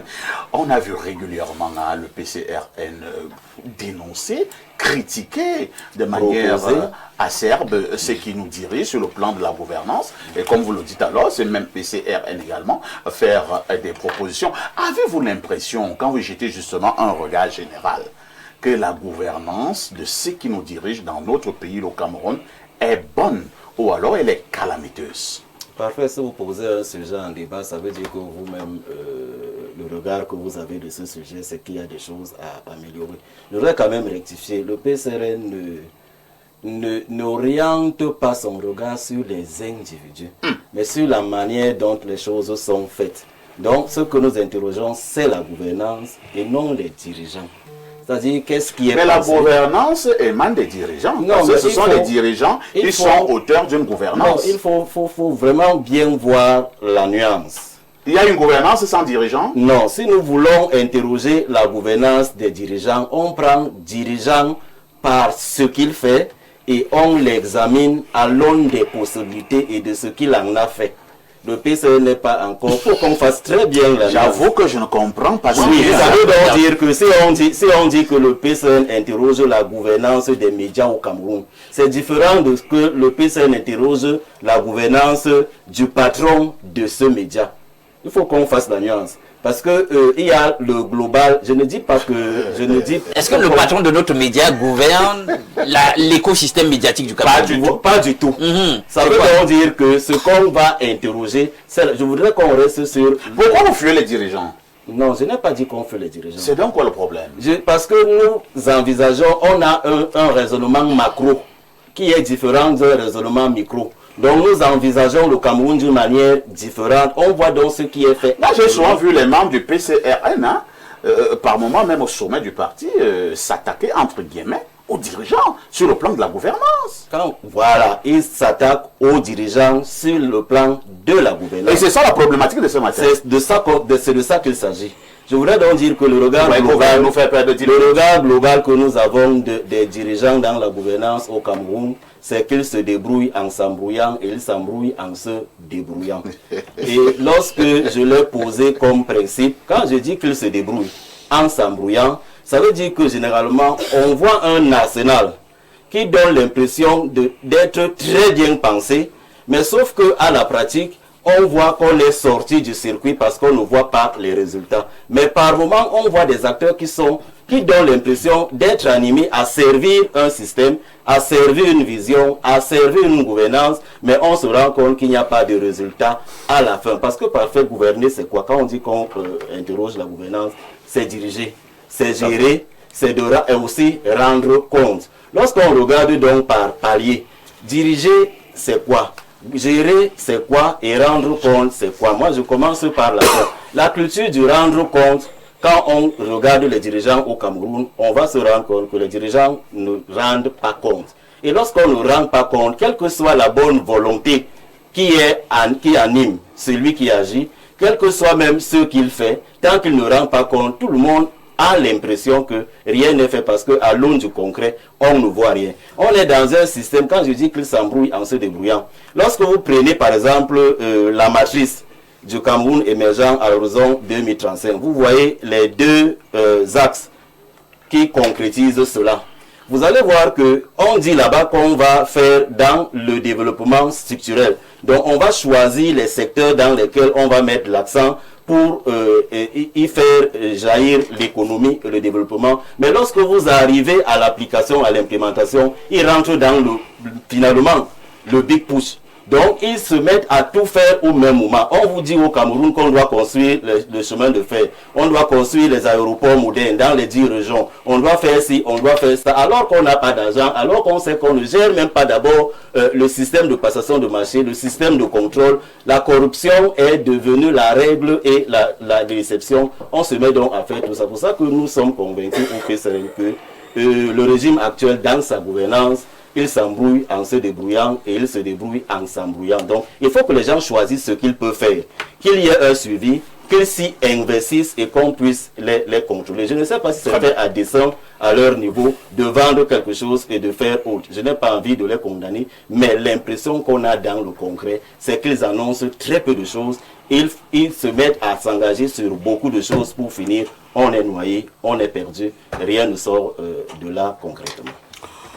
Professeur Nobissi, au niveau des grands organismes internationaux, les autres aiment appeler ça les organismes de Bretton Woods, l'aspect ayant trait à la gouvernance occupe une place centrale, une place de choix au niveau de l'évaluation des pays au niveau du monde entier. Alors ce matin, nous avons voulu disserter sur cette gouvernance qui regarde le Cameroun. Quel regard jetez-vous sur la gouvernance des dirigeants du Cameroun? Merci beaucoup, monsieur Parfa, ici. Je vais prendre ce sujet comme si j'étais un enseignant, parce que quand on demande de porter un regard, c'est que l'enseignant doit d'abord faire le travail qui est le sien, c'est-à-dire il lit d'abord la copie avant de l'évaluer. Alors avant de lire la copie, je vais d'abord apporter quelques éléments de conceptualisation, quelques éléments conceptuels. Lorsqu'on parle de la gouvernance, ça veut dire qu'il y a un projet. Il y a quelqu'un qui l'a pensé. Il y a un projet qui doit avoir un impact qui peut être évalué et qui peut être connu. C'est pourquoi souvent ce qu'on appelle les conseils ministériels ou encore des moments où tous ceux qui se dirigent se regroupent pour se dire est-ce que l'objectif qu'on s'est donné après 3 mois, après 6 mois, a été atteint. On a une très belle leçon qui nous vient de la Guinée équatoriale où ce président a suspendu les travaux de tout un gouvernement en disant les objectifs qu'on s'était donnés ne sont pas atteints. On avait dit qu'au jour d'aujourd'hui, on serait à tel niveau, mais le niveau n'est pas atteint. Est-ce que dans le contexte camerounais aujourd'hui, il s'agit de ça? Première question. Est-ce qu'il y a un projet qui crée ce qu'on appelle en psychologie une dynamique? C'est-à-dire un projet doit créer une dynamique, une association de toutes les forces vives, une association de toutes les personnes porteuses des compétences allant dans le sens de non seulement la planification, mais les atteintes des objectifs associés au projet. On a l'impression que le choix des dirigeants reste problématique au Cameroun. Est-ce qu'on a à des places des personnes avec des compétences associées aux places qu'elles occupent? Là, ça devient une autre question. Parce qu'on a l'impression que beaucoup de personnes ne savent pas ce qu'on appelle le cahier des charges qui est confié soit à un ministre, soit à un directeur. Et ce cahier des charges est porté par un projet, c'est pourquoi il y a les élections. Pendant les élections, le porteur du projet qui a été désigné par ceux qui l'encouragent dans son projet, qui sont ceux de son parti politique, disent que nous associons à toi pour que ce projet soit réalisé. On a l'impression qu'on s'amuse, il y a un peu d'amateurisme parfois. On se pose la question de savoir, est-ce que les gens ont même compris ce que veut dire gouverner, ce que veut dire diriger? La gouvernance de 30 millions de personnes, parce qu'il faut toujours le dire, souvent on le dit, nous sommes sur la terre aujourd'hui 8 milliards, mais nous continuons des gens que nous ne connaissons pas. Et nous devions entretenir, nous devions organiser la vie de manière que ceux qui viendront après nous vivent aisément, vivent à l'aisement, vivent dans des conditions aisées. Est-ce que c'est ça le problème de la gouvernance? La gouvernance n'est pas à court terme.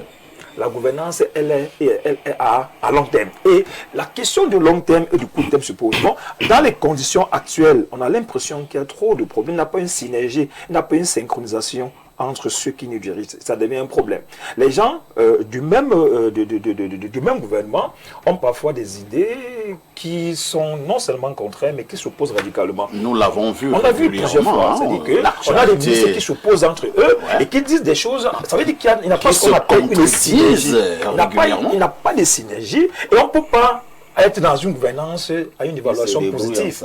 Il n'y a pas une évaluation positive qu'on peut apporter lorsqu'on constate que ces gens ne sont pas portés par une même dynamique, c'est-à-dire par des objectifs communs qui doivent avoir ce qu'on appelle un moment de synchronisation, c'est-à-dire un moment de rencontre. Et chaque personne devait savoir que quand on t'a confié une tâche pour diriger les individus, pour décider du destin des individus, c'est une tâche qui est extrêmement précieuse.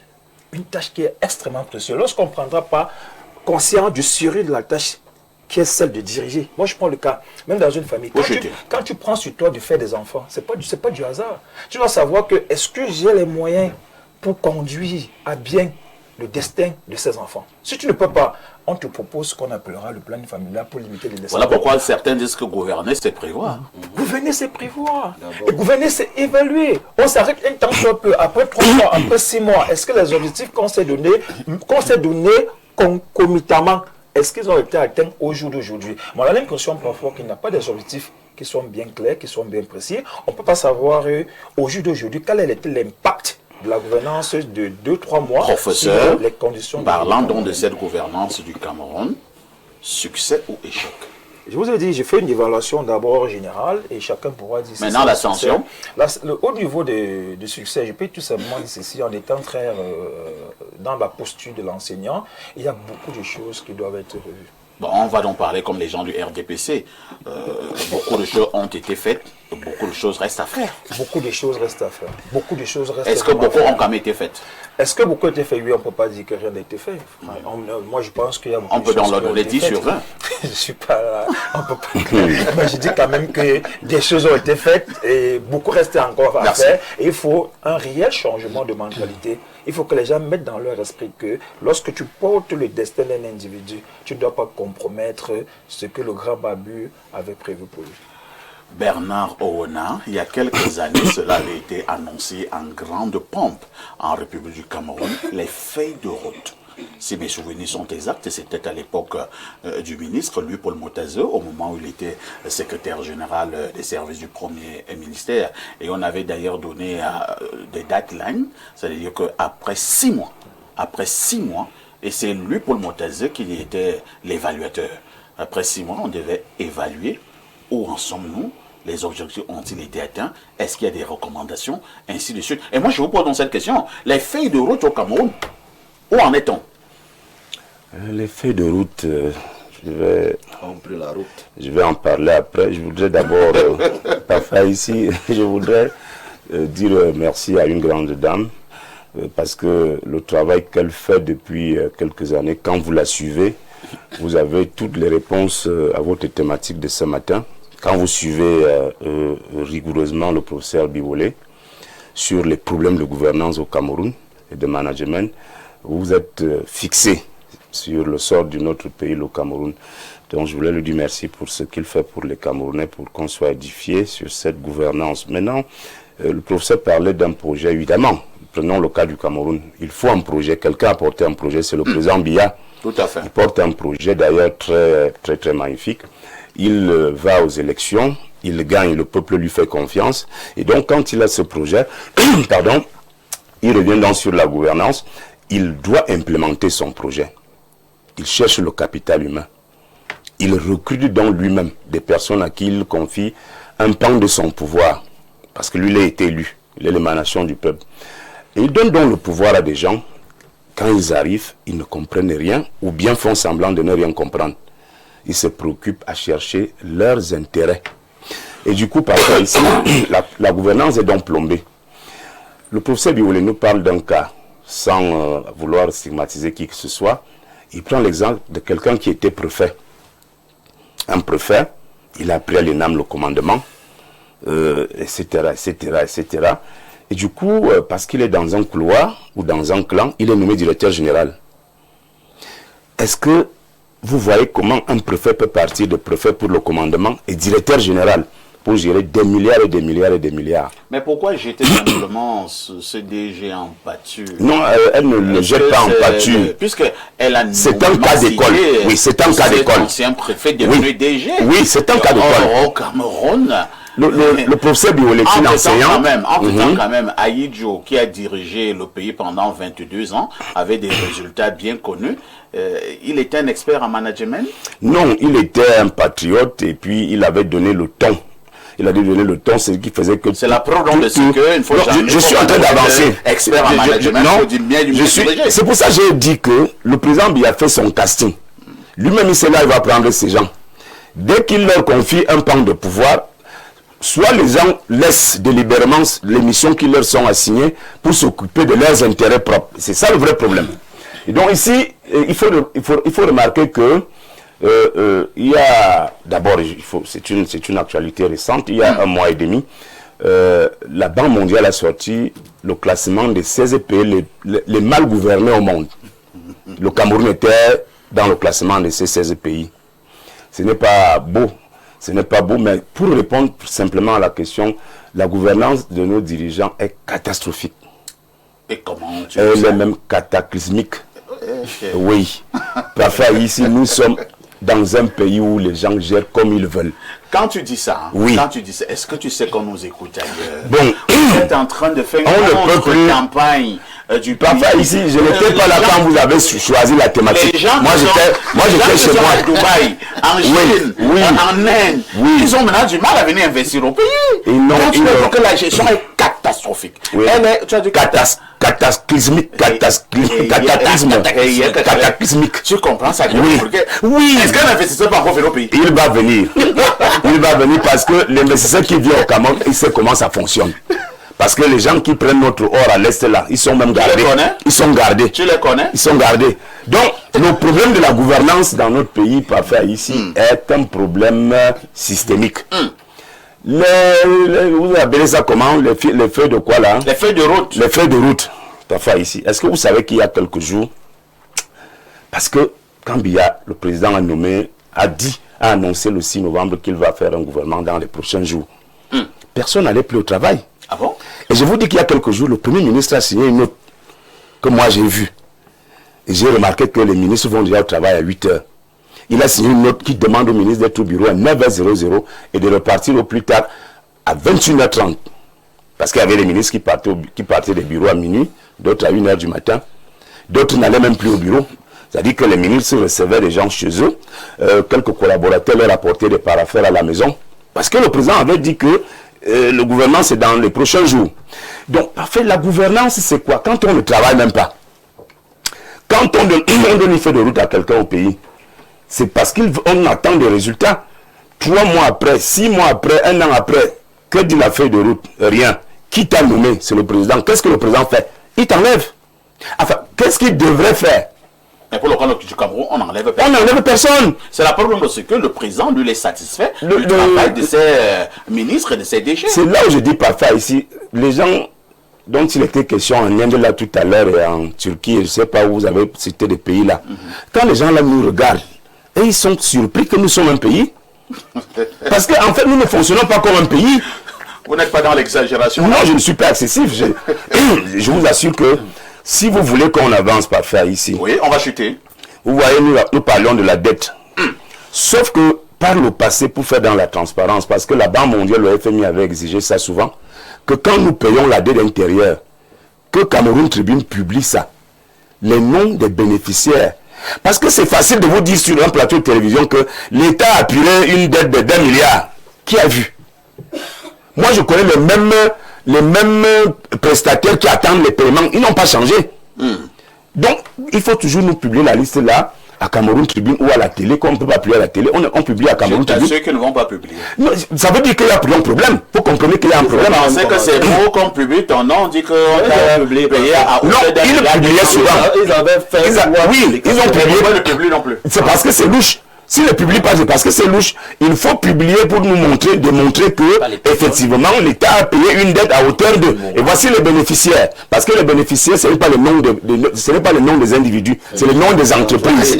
C'est des personnes morales, ce n'est pas des personnes physiques. Donc on ne dit pas que parfait ici, non, on écrit le firmament. Doit prendre 500 millions. Bon, c'est une façon de parler, c'est une façon de parler.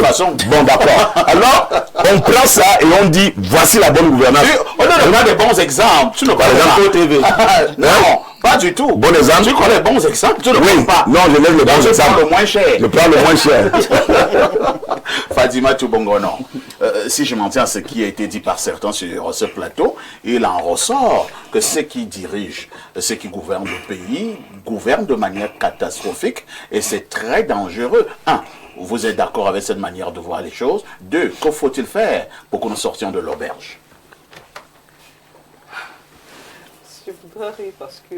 ça vous fait rire? Lorsqu'on est dans le beau rôle, on peut tout dire, on peut tout critiquer, on peut dire rien ne va, on peut dire tout le monde s'embrouille et se débrouille. Mais dès qu'on est mis au fait de l'exercice du pouvoir, ou bien de la gestion d'une structure, on se rend compte qu'il y a une différence entre discourir et agir. C'est pour cette raison que dans la notion de gouvernance, il y a, qui peut être intégré comme l'art de gérer les affaires publiques ou privées. Il y a la notion d'efficacité, il y a la notion de transparence, il y a la notion d'efficience. Parce que lorsqu'on, tout à l'heure, je ne vais pas revenir sur ce qu'a dit le docteur Nubissi. Le professeur Nubissi. Déjà, il faut un projet. Et lorsqu'il y a le projet, il y a la feuille de route. Quoi qu'on dise, on ne peut pas dire que nous sommes dans une navigation à vue. De manière structurelle, le Cameroun est organisé et démembré. Il y a l'exécutif, il y a le gouvernement, il y a les collectivités locales décentralisées qui font partie intégrante de la gouvernance. Alors, lorsque vous êtes responsable, vous avez un ensemble de charges, de tâches à effectuer, une feuille de route et les moyens. Les moyens parfois insuffisants doivent être utilisés de manière efficiente, donc la rationalité de l'utilisation des moyens qui sont mis à votre disposition. Forcément, lorsque vous ne parvenez pas à réaliser ce qui vous a été donné comme tâche, avec les moyens qui vous ont été donnés, bien de manière optimale ou bien de manière acceptable, forcément on parlera de la malgouvernance. En ce moment, on va interroger vous, le dirigeant. C'est pour cette raison que je pense qu'on ne peut pas dissocier dirigeant et gouvernance. Parce que je suis responsable d'une structure, vous êtes responsable de votre plateau. Si ça se passe mal, c'est parce que vous modérez mal. Tout à fait. Si ça se passe bien, c'est parce que vous parvenez à coordonner les prises de parole sur votre plateau. Donc la gouvernance au Cameroun ne peut pas dire que tout le monde se débrouille. Chacun a une tâche.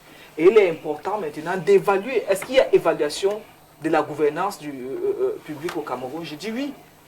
Autrement, on ne parlerait pas des rapports de la Chambre des comptes. On ne parlerait pas des rapports de la Banque mondiale qui reconnaît que le Cameroun fait face à des défis, à savoir les défis en termes de corruption, les défis en termes de la diligence administrative. Et au niveau de la diligence administrative, le Cameroun, pour pallier cette difficulté-là, a pensé avec, par exemple, au niveau de la fonction publique, la digitalisation avec aide. Mais je vais vous dire que la mentalité des Camerounais, dont je parlais tout à l'heure, qui reste à réformer également, fait que certains ont du mal à partir avec la digitalisation parce qu'ils estiment que le dessaisir du papier et mettre tout dans les machines fait que ça va résoudre les marges de la corruption. Voilà. Je vais vous dire... Que ce n'est plus véritablement en contact avec l'usager. Tout à fait. Il y en a qui freinent des cartes freins, au-delà de tout. Parce que parfois même, nous sommes des fonctionnaires. Et quand tu es arrivé, il fallait faire ton dossier, construire le dossier d'avancement, le dossier de ceci. Il fallait tout le temps aller vers les gens. Mais aujourd'hui, de moins en moins, j'ai besoin de rencontrer les responsables pour mon avancement. Ça va, mais ça a pris le temps qu'il fallait parce que les gens freinaient des cartes freins. Donc, le défi de la gouvernance aussi, c'est la sensibilisation, c'est la moralisation des Camerounais. Le défi de la gouvernance, c'est la lutte contre la corruption. Le défi de la gouvernance, c'est aussi, comment dire, la reddition des comptes. Et la reddition des comptes ne sera jamais un sujet de spectacle comme les autres l'attendent. Fadimatou, je vous suggère... Les gens passent au tribunal administratif et sont sanctionnés pour des fautes administratives. Je vous suggère de garder nos microphones. Hein. Oui. Nous allons faire terre à terre. Oui. Le président de la République, depuis pratiquement une trentaine d'années, il a attiré notre attention sur la gouvernance. Oui. Habituellement, mais dans ses discours, ça revient. Oui. Il lui-même nous a fait comprendre que ceux qui ont pioché dans les caisses de l'État vont rendre gorge. Il les a traités de bandits à col blanc. Lui-même, le président, il traite ses collaborateurs de bandits. C'est créatures. Voilà. Il les traite de bandits. Alors, avez-vous l'impression que malgré ces alarmes qui ont été sonnées par le chef de l'État, quelque chose a rigoureusement changé sur le terrain? Si les lois existent, c'est parce qu'il y a des gens qui sont susceptibles de se mettre à la marge de la loi et par conséquent devraient être sanctionnés. Alors, si nous partons du postulat que la sanction devrait annihiler les dérives, peut-être n'existerait plus de prison parce que tous les bandits auraient été arrêtés.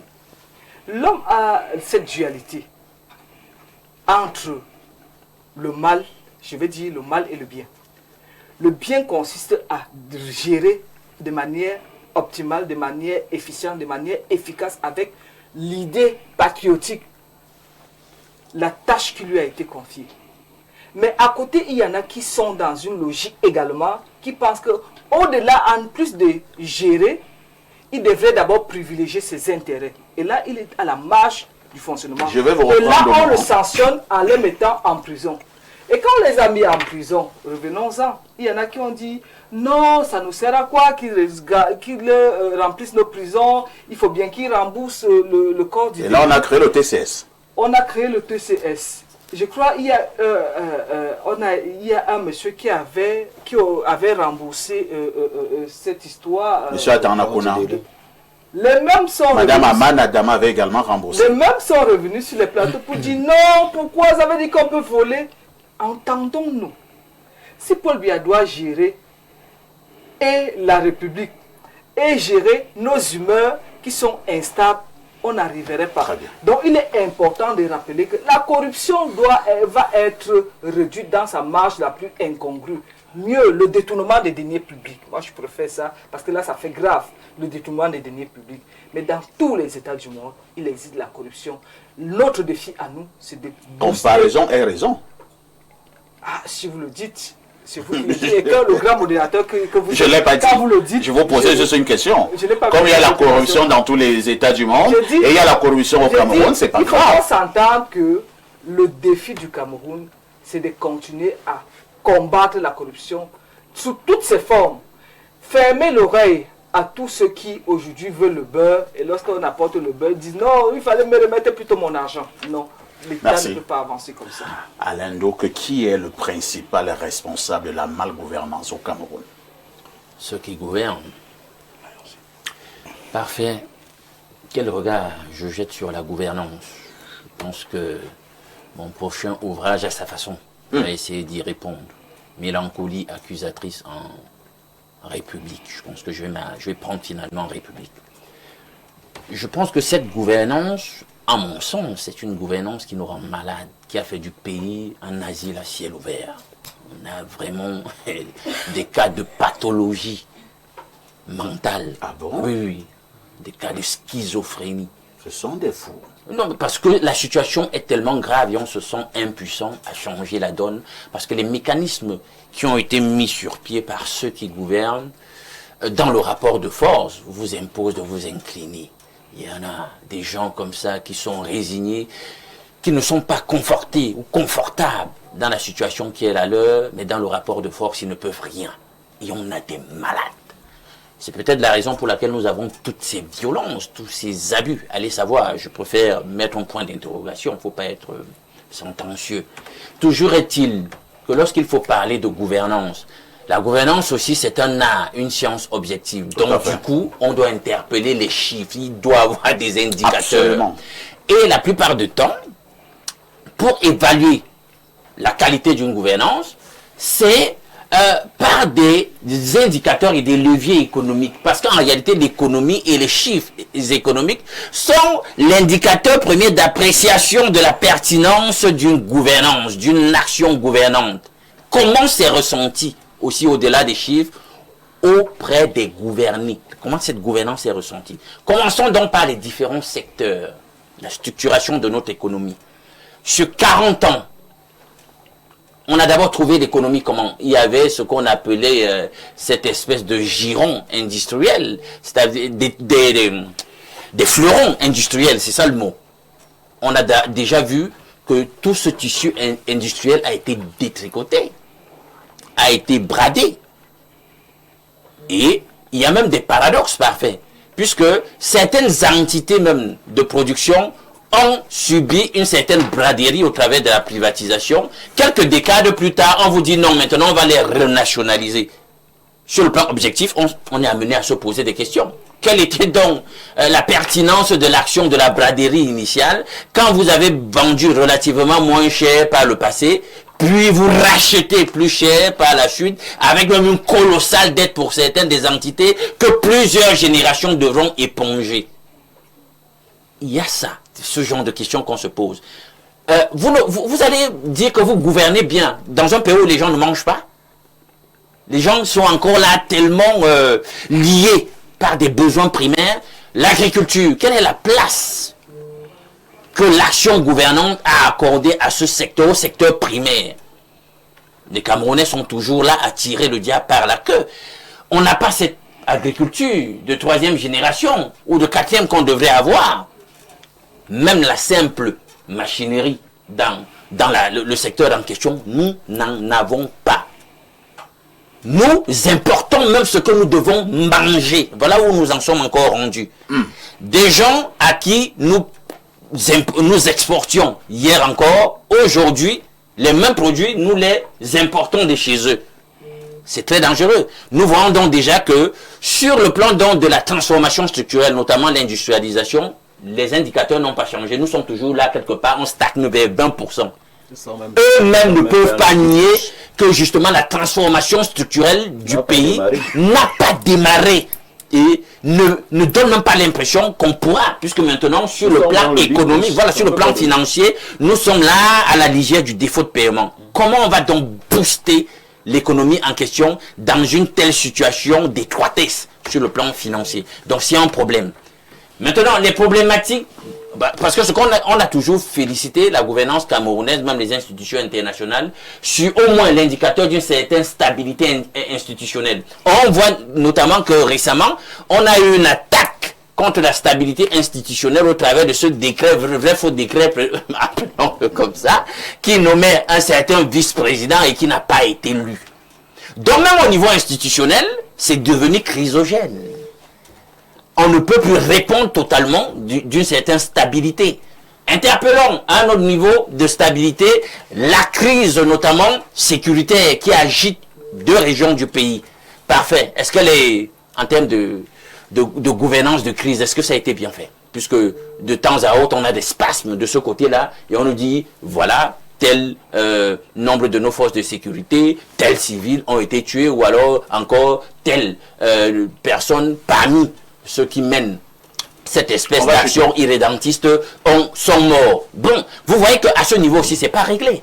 Maintenant, au niveau du tertiaire, est-ce que les indicateurs sont bons? Oui, il y a une certaine émulation dans les métiers du numérique qui fait partie du secteur tertiaire aujourd'hui. Mais comment vous allez réussir à dynamiser votre économie quand déjà le fondamental qu'est l'énergie même n'existe pas? On le sait. La nouvelle économie numérique fonctionne sur l'énergie. Elle consomme énormément d'énergie. Alors, le problème même d'énergie n'est pas résolu. La stabilité du réseau Internet, c'est totalement... je ne vais pas utiliser les adjectifs de l'aîné Bernard, mais nous savons que c'est approximatif. Ce n'est pas ça. Il y a encore ce matin, je passais même un appel pour un simple appel GSM. Vous appelez au bout d'un moment, il y a un blanc qui se crée. Vous parlez de part et d'autre, vous ne vous entendez pas. Est-ce que c'est dans un tel état des choses, à un moment où on parle de la 4e révolution industrielle sous d'autres cieux, que nous on pourra avoir des prétentions finalement à dynamiser le secteur tertiaire? Donc c'est un tout où finalement la note à donner n'est même pas médiocre. Sans vouloir utiliser... Elle est comment? Non, même pas insuffisant. Même pas. Elle est quoi? Nulle? Non, pas nulle non plus. Parce qu'il y a quelque chose, mais c'est pas reluisant. C'est décevant. Merci. Disons ça comme ça. Quelqu'un me dit ici, agréable journée à tous et bon début de semaine. À toi, le magicien de la galaxie audiovisuelle.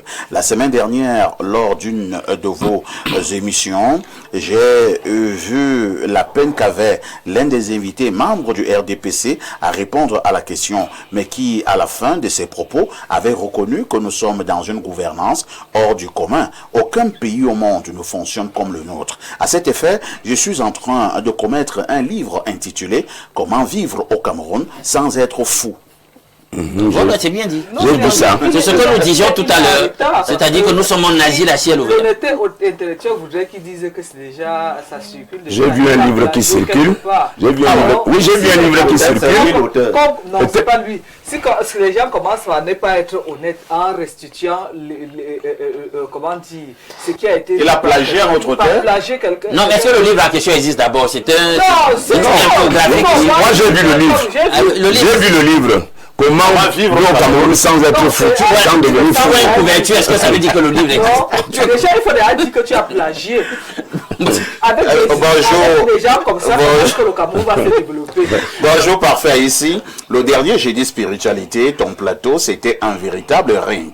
J'ai à peine eu le temps d'entendre. Et que faites-vous encore ailleurs? Et que l'émission était déjà terminée. Franchement, on ne voit pas le temps passer quand ça chauffe autant. Et quant à Lindouk, là, il est arrivé avec le moteur d'un camion et il est reparti avec la batterie d'une télécommande. Comme on dit au quartier, il a trouvé garçon. Non, à la fin de l'émission, il était devenu tellement calme qu'on aurait entendu une mouche éternuer. Il avait le regard de quelqu'un qui regrettait d'avoir accepté l'invitation. On aurait dit il est ressorti en chaton, la queue bien rangée entre les jambes. C'est Junior de Mendon. Non, il ne faut pas dire du n'importe quoi. Junior, c'est du n'importe quoi. C'est sérieux ici. Je ne peux pas, face à quelqu'un qui est en train de vociférer des insultes, le suivre dans la dynamique. Je devais adopter une autre posture. Ça ne devait pas aller à volo. Et puis maintenant, je ne vais pas revenir sur les autres aspects. On nous a donné l'impression qu'on est venu écouter aussi certaines personnes. 12 minutes environ, puisque quand j'ai chronométré... Ouais. Non. On va en parler aujourd'hui. Ça, aujourd'hui, c'est pas une affaire spirituelle. Fatima, tu vous demandes après aussi un PC. Bonjour à tout le panel. Très bon thème. Parlant de la gouvernance au Cameroun et ailleurs, pour être un bon gouvernant, il faut au préalable savoir quelle est la mission de l'homme sur la terre et en plus comment son organisme fonctionne. Si un gouvernement ignore ces préalables, il ne peut pas être un bon dirigeant capable de satisfaire son peuple, car incapable de se diriger soi-même. Un bon dirigeant, c'est celui qui travaille et veille sur la loi de l'amour. Ça demande un état de conscience et une fréquence vibratoire très élevée. En conclusion, si un dirigeant n'a pas le Kundalini, appelé le Saint-Esprit chez les chrétiens éveillés, et c'est-à-dire l'éveil de la conscience supérieure, il est impossible qu'il soit un bon dirigeant. Seul l'amour est un facteur majeur qui influence un bon dirigeant dans son rôle. C'est le commissaire principal Maillot qui envoie cette préoccupation. J'aurais voulu parler des plans quinquennaux, Mr. Niek, et qui existaient à l'époque du grand Baba. Vous le connaissez? Oui. Les plans quinquennaux. Oui. C'était quoi les plans quinquennaux? En 5 ans, on avait fixé des objectifs et au bout de 5 ans, on évaluait.